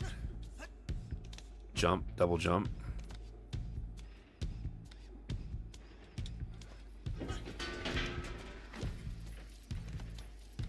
Oh dear, my cleaning has caused an even greater. You're jumping, however. Nice. Oh man, that surgery drained me out. Health pack. That hit the spot. I wonder what he needed a robot arm for. I know he had his arm in a sling. I wonder if we'll find out later on. Oh, can't go in there. All right.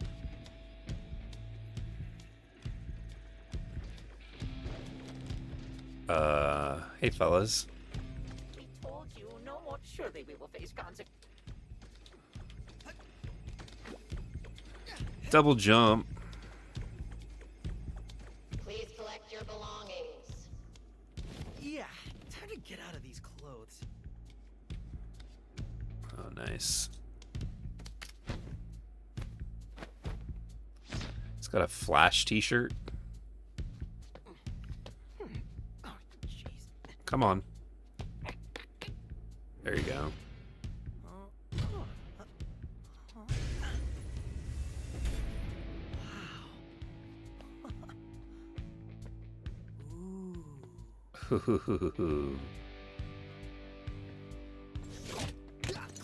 Hey! Alright, kid. Robotic arm, LX plus 75, magnetic waste management fixture. Wait, magnetic waste management? Foreign object warning. Looks like a defect. Take him in. Uh-oh. Is that a weapon? I don't think so. I think he's resisting. Wait, what?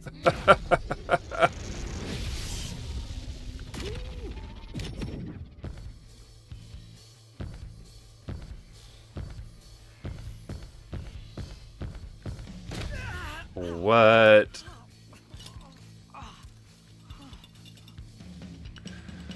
Uh-oh.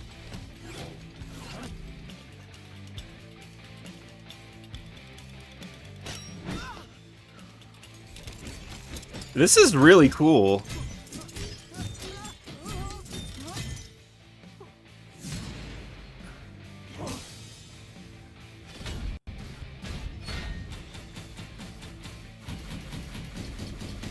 Got him!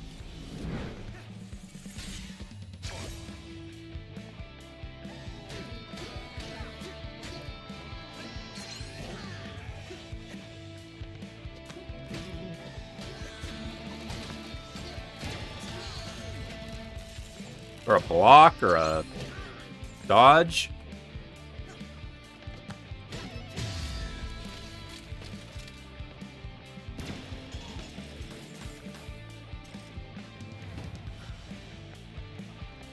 Okay, what is going on?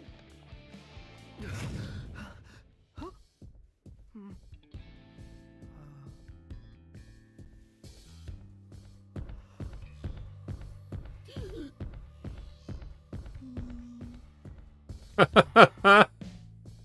If I'm getting this right, first, music player in my chest. Pretty sure that's not supposed to be there.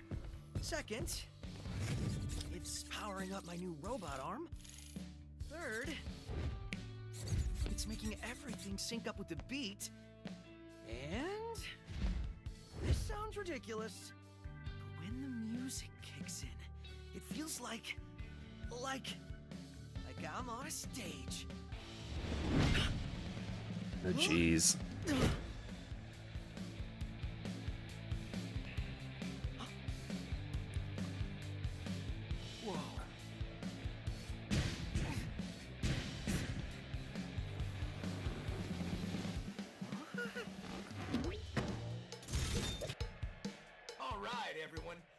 something wild? Let's go. Shy's here, and his attacks sync up with the music. You all want to see it in action? Let's start with a light attack. A one-beat attack that quickly connects combos. Go ahead, try it out.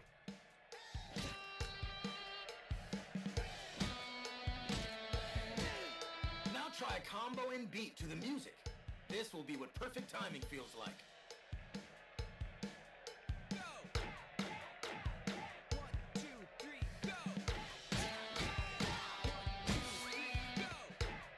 Huh. I guess. Oh, yeah! Your attacks always land on the beat, but press the attack button exactly on the beat to give bonuses in battle. Looks like you're ready for more. Head on over.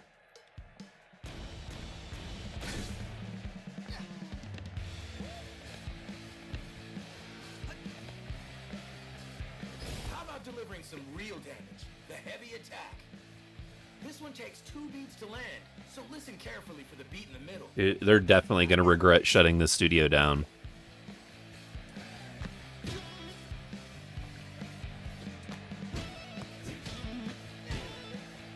All right. Now try out a heavy combo and rhythm. This is the kind of timing to aim for.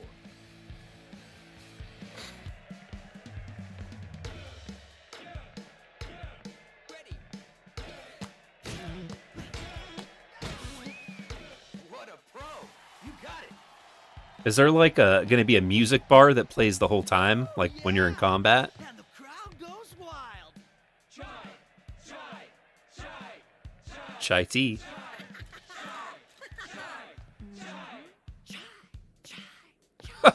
Of course, that's all happening in his head. Is this the guy? Thank you. Oh, wait a minute. Anyone see the guy that did this? That's the defect! What? No. I was just... Well, here we go. Dude, yeah, the sound design in this is amazing.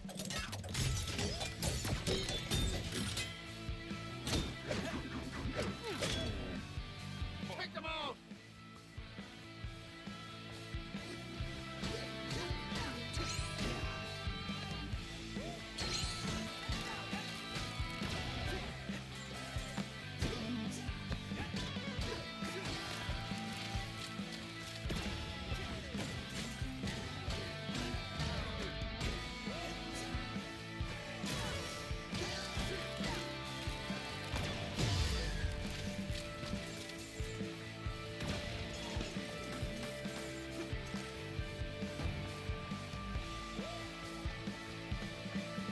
Is there another guy here? Look around for the perfect timing. The world engage move to the beat. Use it for reference. Timing is key, so relax, feel the beat when playing. Look for this icon and hear the audience cheer when you know you attacked right on the beat. Okay. If you need some help identifying the beat, press the one button. Okay, that's cool. Awesome. I should probably get out of here.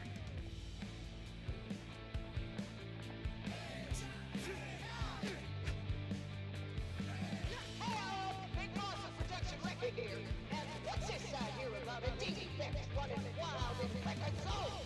Anyone sees this kid running around? Record wants you to smash him. No defect gets out of production. Not on Record's watch. Hello there. Can I be of assistance?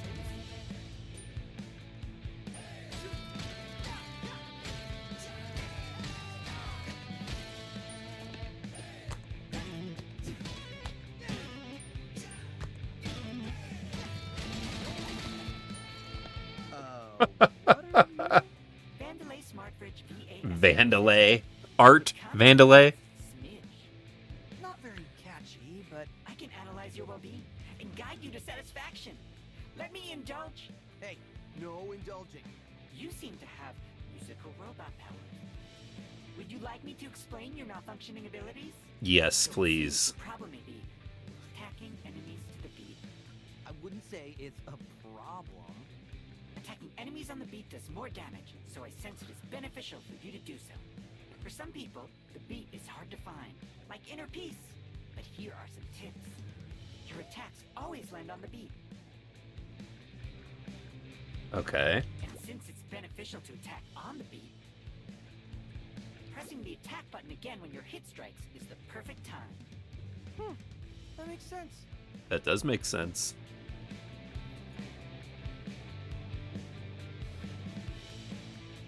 And if you need even more help, it seems you have a rhythm assist. Yeah. But rather than explaining it, you want me to hit you? I can see it excites you. So please, jeez. practice your light and heavy attacks on me.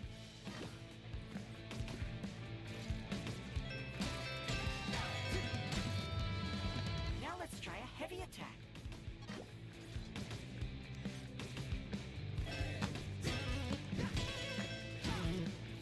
Just like I thought. You can do it. All right. Wow, these fridges are great. You really do know me. I know everything about you. That's creepy. I look forward to our next chat. Okay, that was just creepy. Yeah, it was Know creepy. you'd like to try again?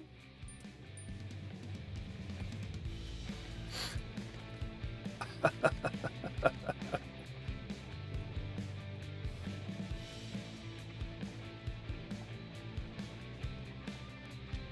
right.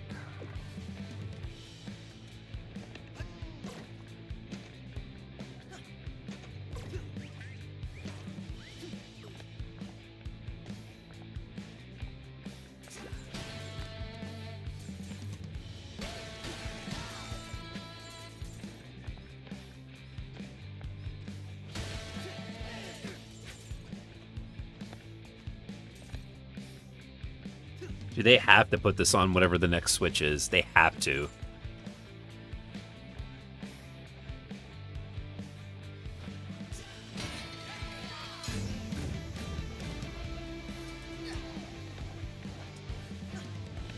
Ooh, almost. Ah.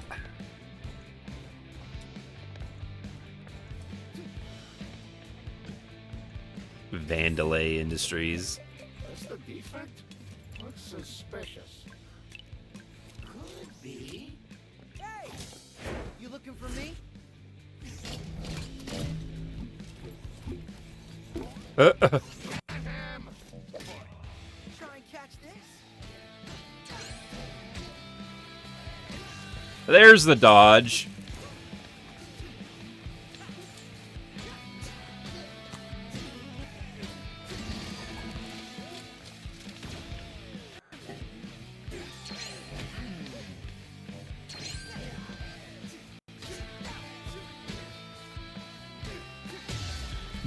That's pretty cool. I gotta be honest. I really wish I hadn't waited this long to play this. And now, what am I supposed to do? Is that the cat? Thanks for helping my cat. Oh. Need a hand? Oh, that's convenient. Looking to get out of here! Well, that might be something I can handle if you... Hey, yelling like this is awkward. Can you speed this up? Fine then. Look, Dude, they totally could have made this into a Netflix animated series. Like how... Man, Project Armstrong turned out to be a real bummer. I want a cool robot arm, not a target on my head.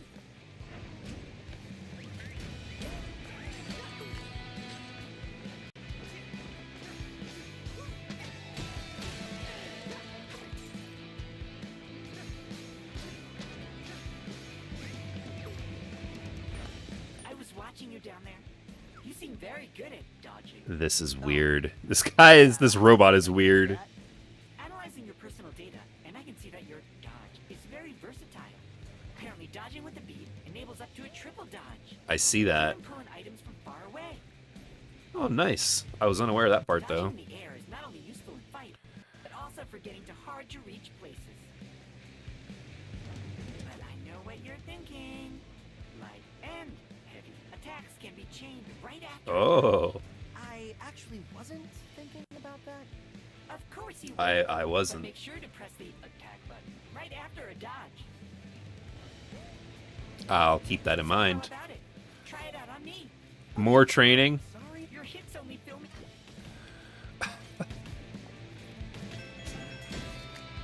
Hooray! But there's still one more move up your sleeve. And what is that? Fantastic. Now here is a refreshing beverage. I hope I was useful. Oh, thanks, dude.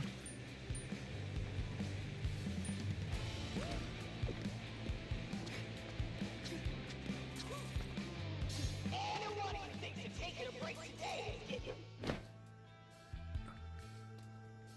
Hello? Hello. Here. Cat rescuer? You said you'd help out? Maybe this wasn't such a good idea. Good, you made it.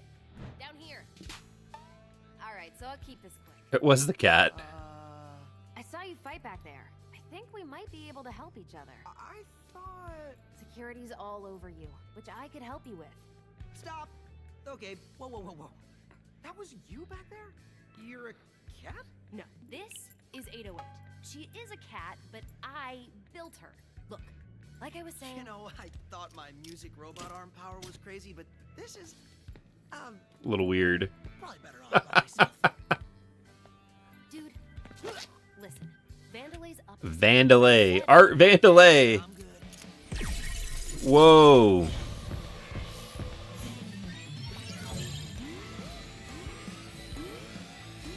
What is happening right now?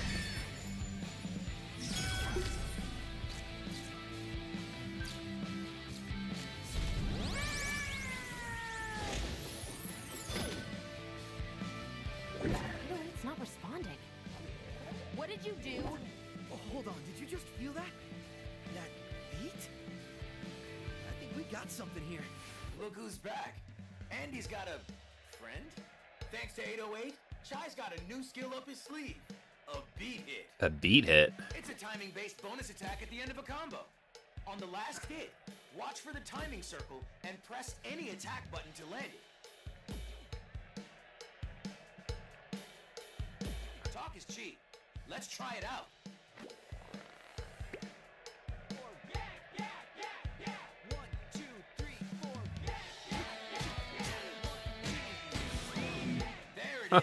Okay. Xbox won't be a failure until the day I can't log into my console and pull up my library. I mean, at that point, they'll be gone. You're on your own with this one.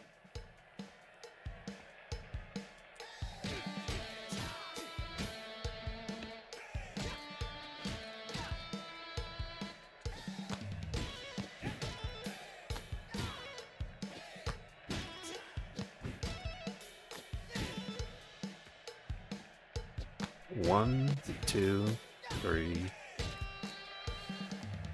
Am I not doing this right? One.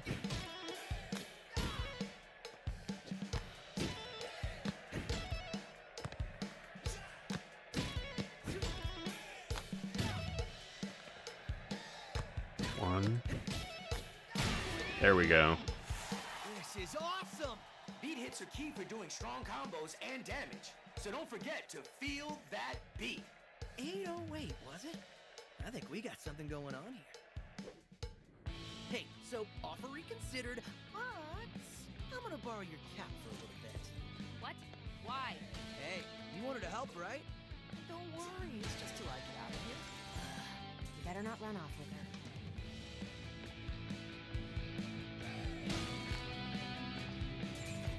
her. Oh, what now?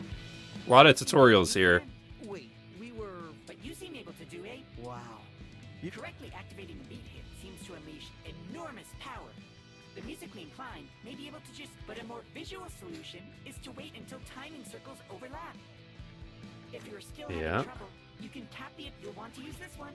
So how about a light combo first? I know you know this one.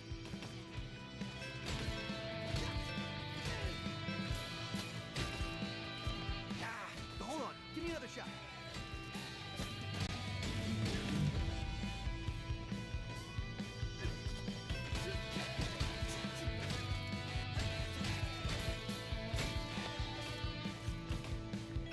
One, two, three.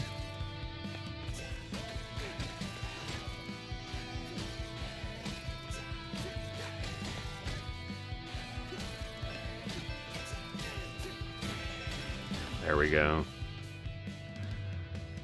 I'll be here if you want to practice more. Alright, I think we're done with that.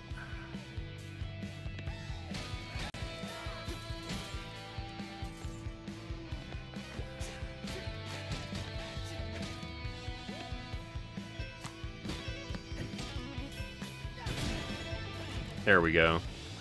Are we gonna get a boss fight out of this or something? Oh. Whoa! Bring it on.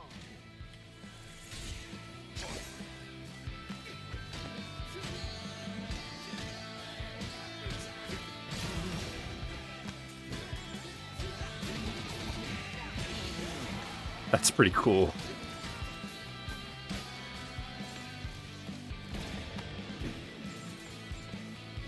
Ready for more?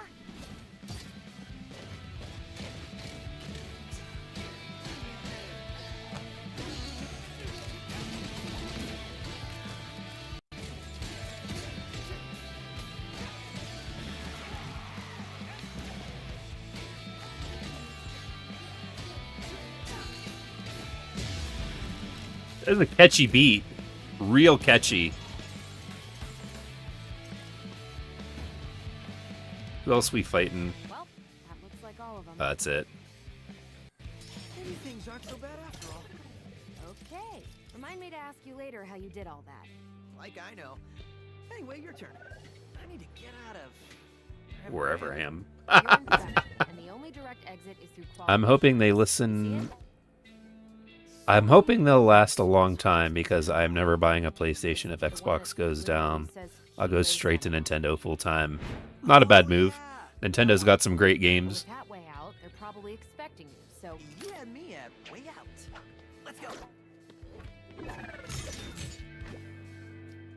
By constantly comboing, landing beat hits, attacking the beat, you can raise your rhythm meter. Your rhythm meter can go from a rank D to S. The higher the rank, the higher your score multiplier. Right.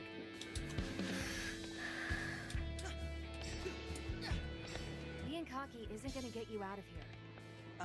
The best solution is the most obvious. That's wrong. Terrible advice. You're wanted. We need to outsmart them. Well, then I'll fight my way out. Are you an idiot? That's literally the opposite of outsmarting them.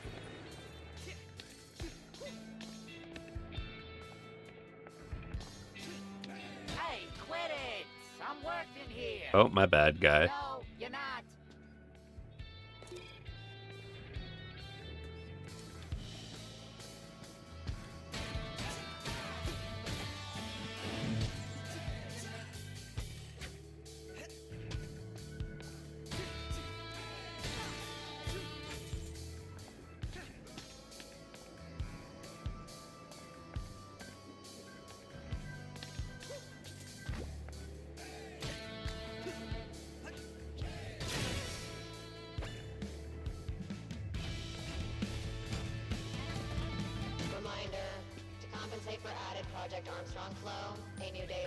No, we're not talking to him. No, alright. I guess we kind of have to now, huh? Oh, hello there again, friend. Yeah. Hey. Oh, you must have not seen me. Perhaps my sign wasn't big I enough. tried to go by him and he's like, hold on, no. Talk to me. You wouldn't be so rude as to avoid me. I was just looking around, and it seems like the whole world seems to be moving to your musical superpowers. You know, I was actually noticing that too. Finding the beat is as simple as looking around. Even I think this is what those young people call being In the zone. Maybe? Xbox was never my brand, first choice. Anyway, it's always Nintendo. Yeah, I started off playing Nintendo. Did he need me to talk to him again? Oh! Must be really... With everything moving to the beat, that also means Vandelay's robots. Looking at your recorded data, it seems all Vandelay security units are moving and acting to the same rhythm as you. Nice, okay. Feel the beat to attack, feel the beat to dodge.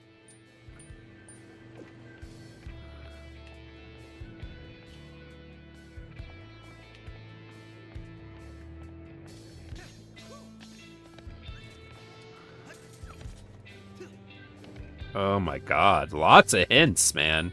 Oh, you look a bit tired. A little bit. Sometimes it's best to take a rest. By mean a rest combo. A rest combo. Light attack hits. Wait 1 beat, and then attack again with a light attack. To create a new combo, you'll know when to press the beat because you'll hear a clap sound. And even better, this combo will take you and your enemies into the air. Oh, neat. Sounds neat. I hoped you'd say that. No. Was my advice not compelling? No. I'm not doing that. Oh. Jump, dude. Jump.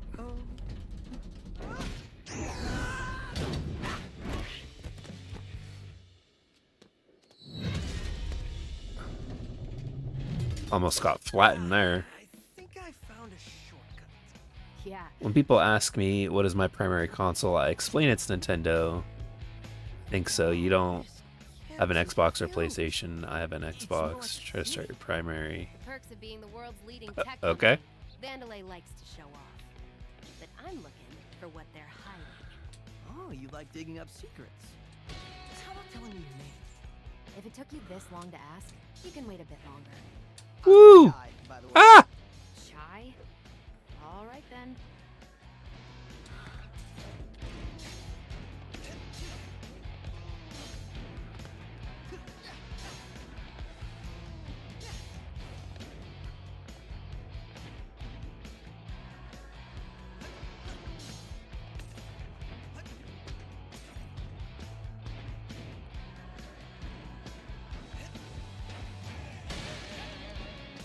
Yeah, I'll play on pretty much anything except for a cell phone.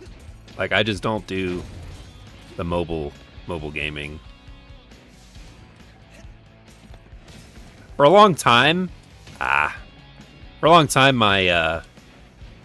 primary was Xbox, but I mean, I always tried to own all the consoles to play on.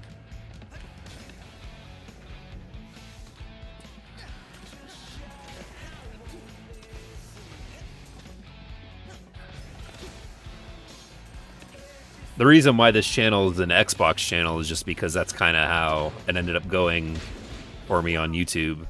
The Xbox stuff got bigger on this channel, so I covered it more. I can't go that way.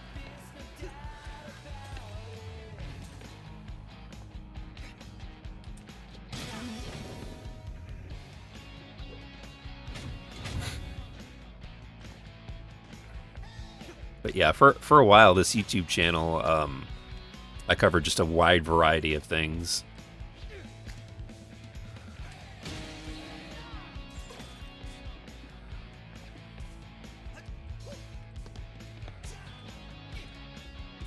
Oh.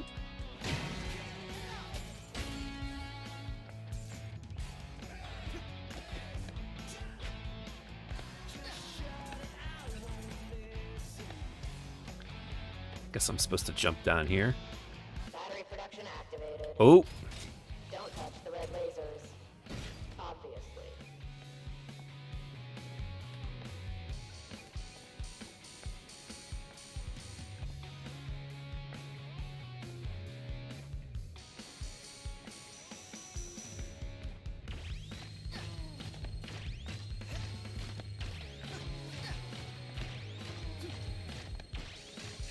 Oh. What?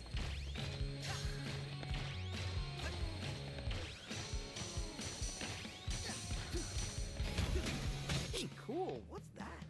I wouldn't touch that. Woo! Well, you're not dead. That's a plus. The opposite, actually. It feels like I'm powered up. 808 is showing me you've got a lot of energy stored up. You can have a primary, whatever console you want can be the primary one you play on. Please don't explode.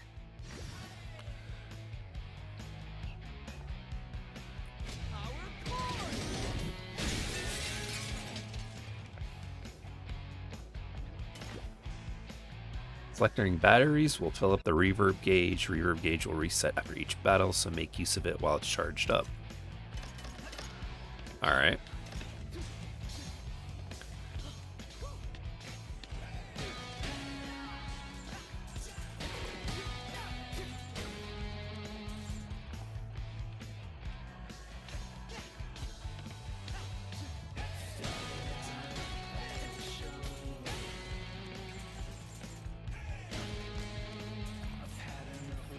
Oh my god, this guy, dude. Oh, wow.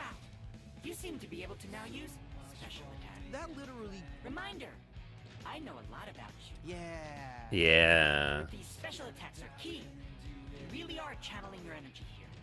Landing beat hits will knock batteries out of your enemies to charge your breather, but it seems like all the energy will disappear after a battle. Mm-hmm. Like they say, if you live with constant regret over what could have been. Jeez. Not how I remember.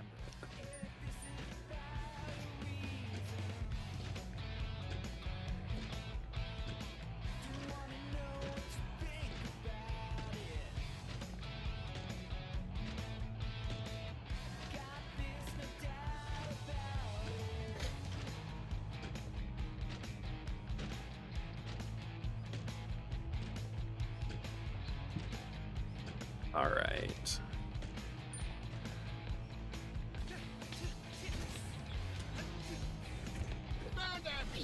Oh, here we go. So let's waste them. Fight.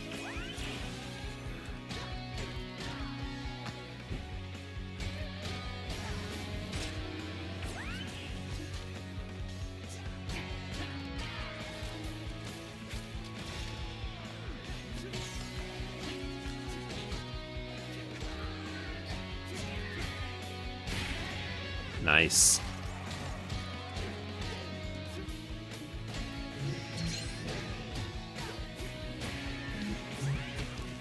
Oh.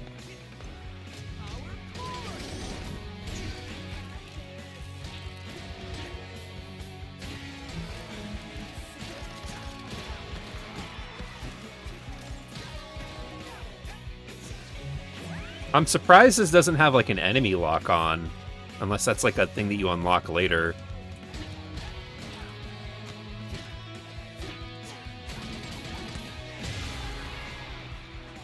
Nice.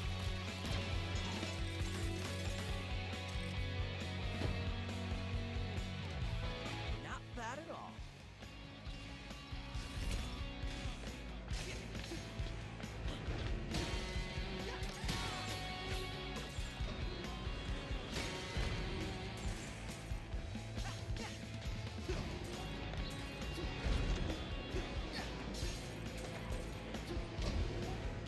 Ah.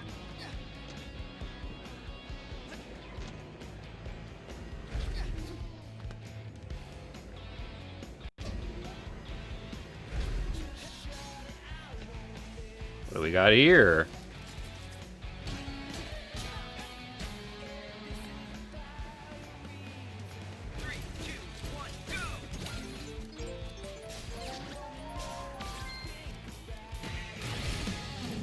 What did I get? Broken piece of health tank. Oh, nice. That'll raise it up. Not bad, not bad.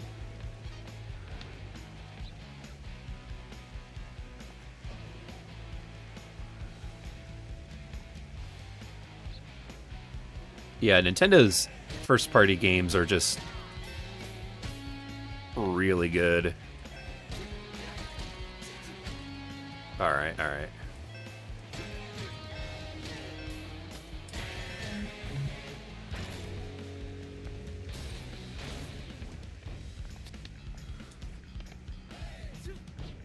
Oh, no. Oh, jeez.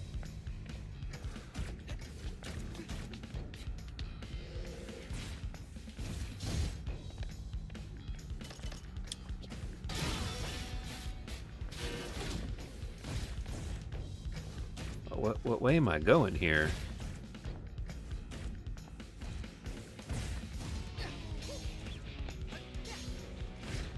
Oh, nice.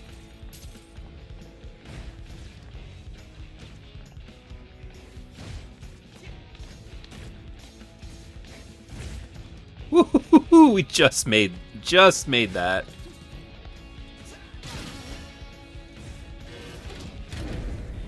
Uh-oh. Do not hit. Power's out. Generator looks busted. Did you fix it? Any tools nearby? Tools? I got a better idea.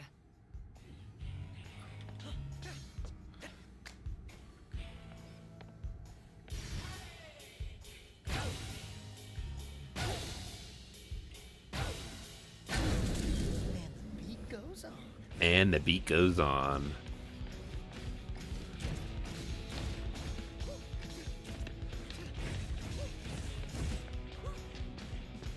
I told you to check that generator. You had one job. You set me up. What? Rebecca will destroy both of us if we run behind. Well, someone fixed it, so stop yelling at me. Oh my goodness.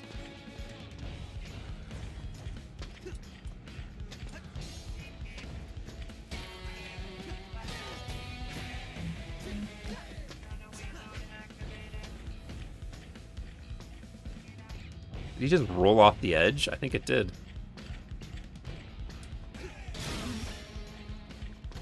Ah!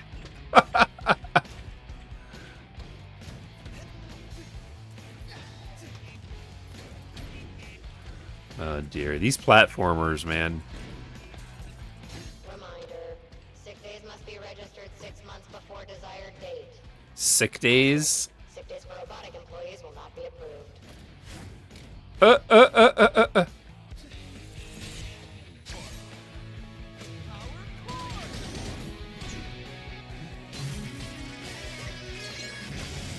Oh, jeez.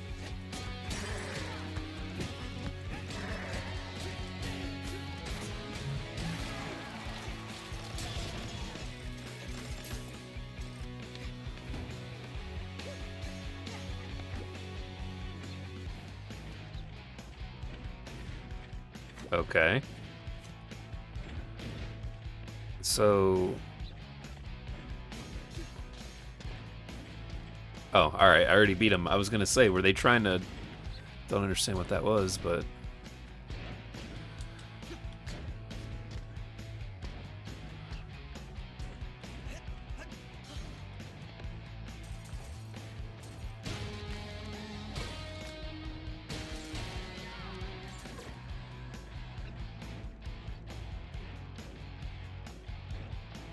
well, you don't need to... Don't need to hang out with people that act like that.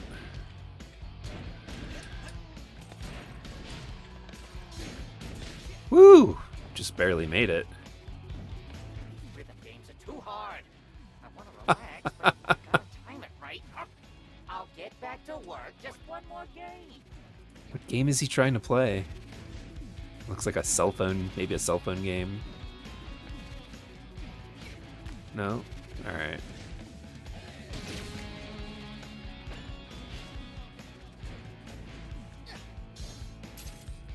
Bandolay. How about combining those heavy and light attacks for even more combos and beat hits? Now's the time to try it out.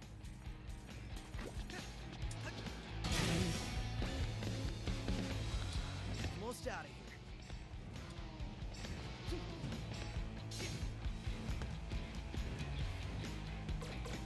Oh. Some batteries.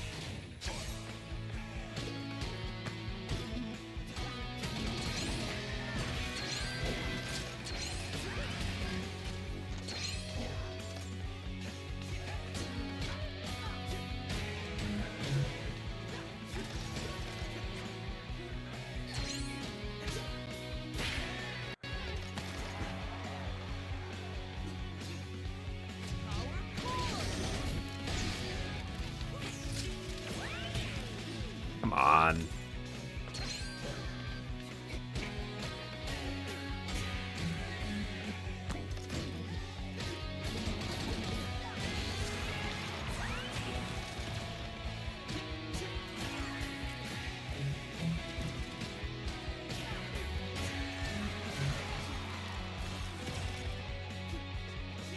Check this out.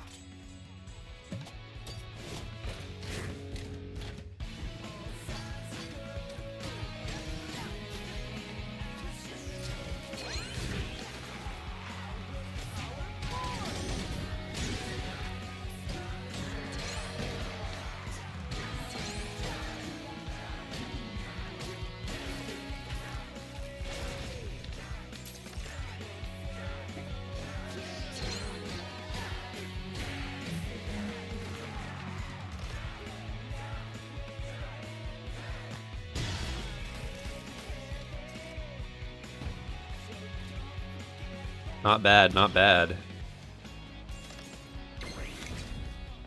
Hey, look, exit.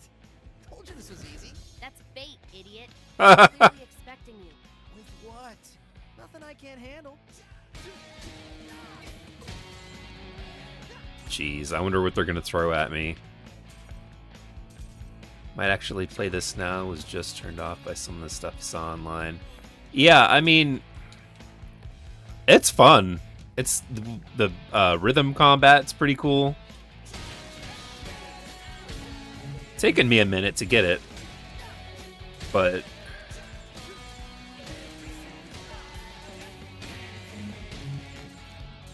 yeah, the art style, the combat, like the voice acting, the sound design, this is very, very well done.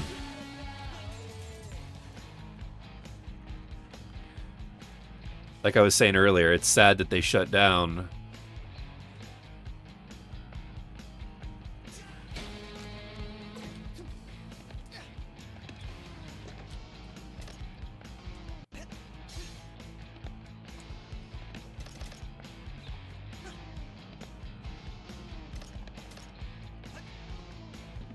All right.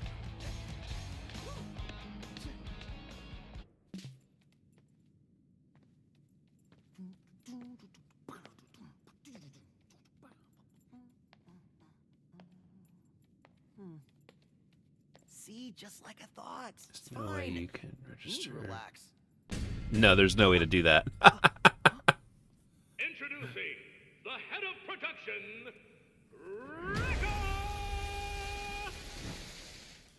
Oh no.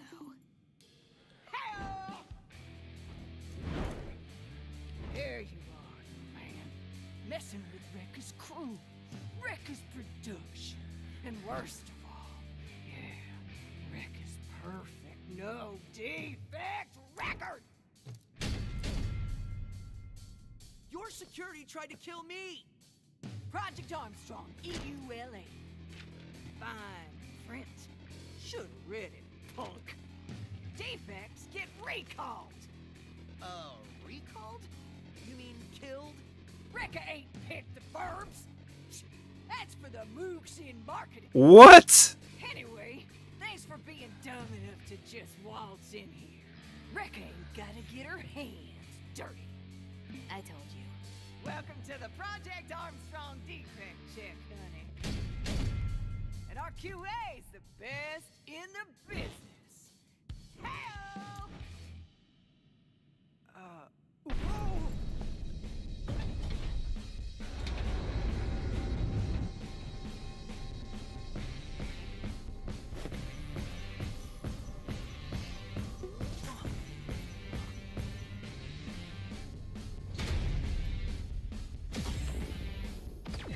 Oh, whoa. I like defense. That's good. I like how they taste. Not good. Inspection level 1 million.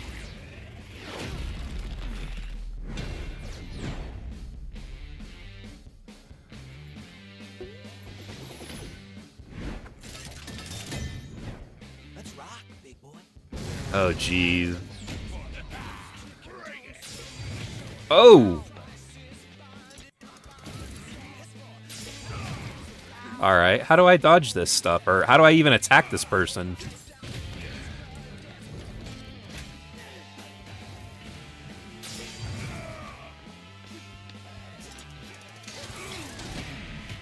Alright, I fell off the stage. Chai, his hands are extra sensitive for, inspecting. Weird way to say hit them, but okay.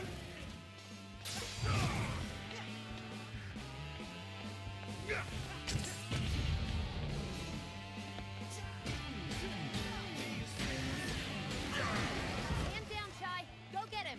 Do this.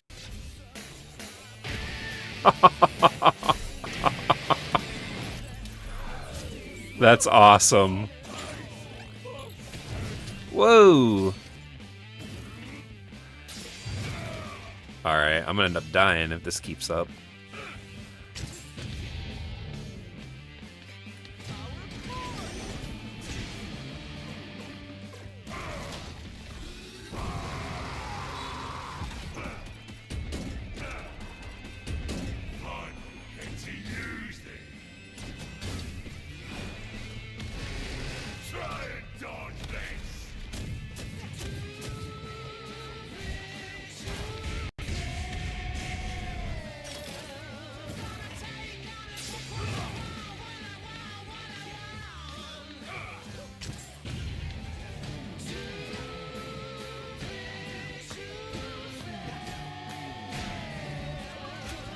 Ooh, I got an achievement.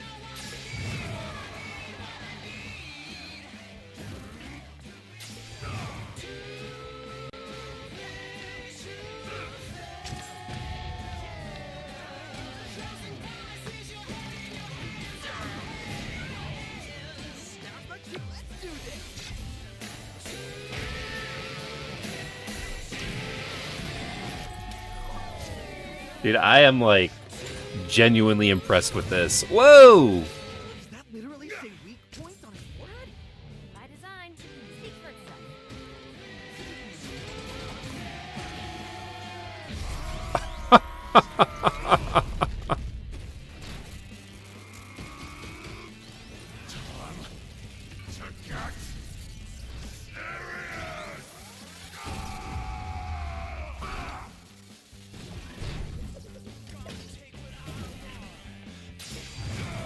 Oh.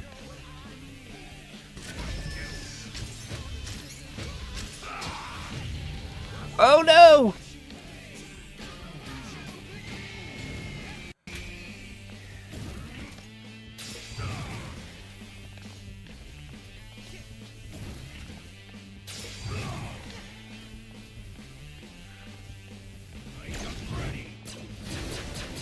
Oh, jeez, I'm close to dying, man.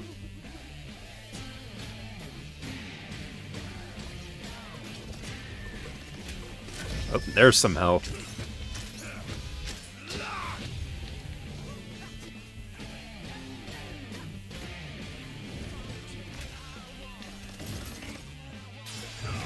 Oh, jeez.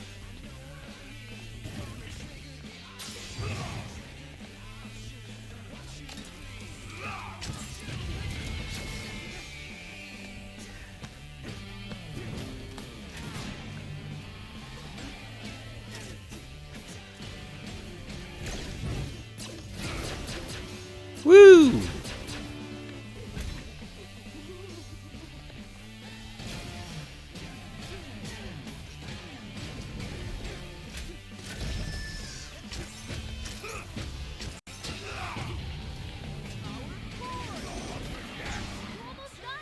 I can see that.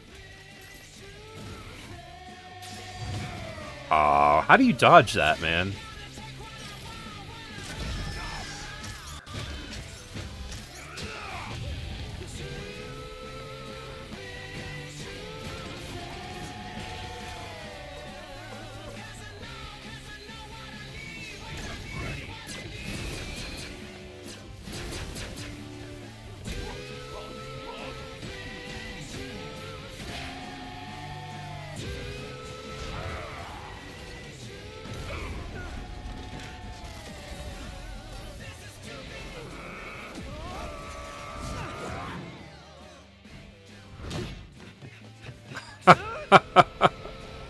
Oh, dude. You got a killer track. Whoa.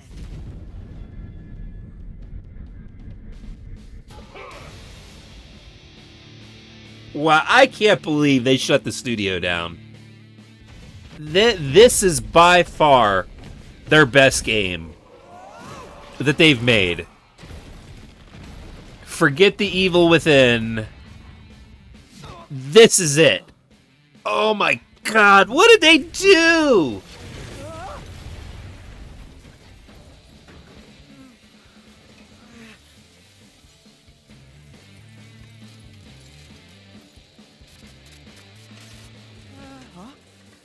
This is why I can't believe they shut him down.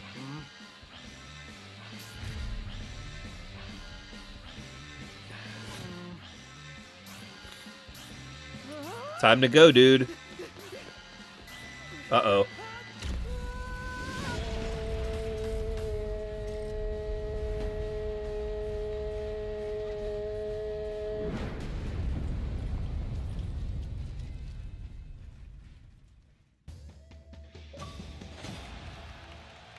Achievement unlocked.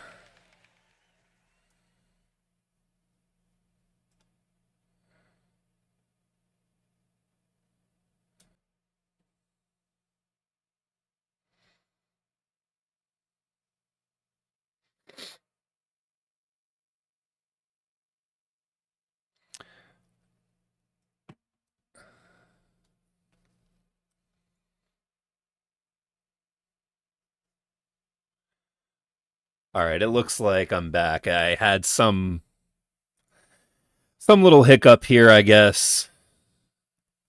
We ended up finishing. Top of my head's cut off. We ended up finishing that boss fight. I can't believe they shut the studio down. This is Tango Gameworks' best game that they've ever made, and it's wild, absolutely wild. This is better than The Evil Within. They were going to make a sequel to this, and Xbox said no. Oh my god, this is terrible. I mean, not the game, but that is the end of the first stage, or track 1. I'm actually going to go ahead and end the live stream here. I've got, unfortunately, I got some things I got to get done around the house. It's about 8 o'clock my time. But I appreciate everybody jumping in. Anyone that watches this live or on demand, if you have not yet, please give this a big fat thumbs up. That helps out the channel, helps out the video. And yeah, I really appreciate you guys jumping in. We had some really good conversations about the future and essentially what led them to where they're at now. But I'm going to go ahead and hop off here. I will be back on Wednesday. We will be back streaming the Starfield update on Wednesday in its entirety. So please stick around for that. Consider subscribing. I upload content weekly, stream weekly. And yeah, I hope you guys had a good time. I did. And I will see you all on the next live stream. Thanks for jumping in.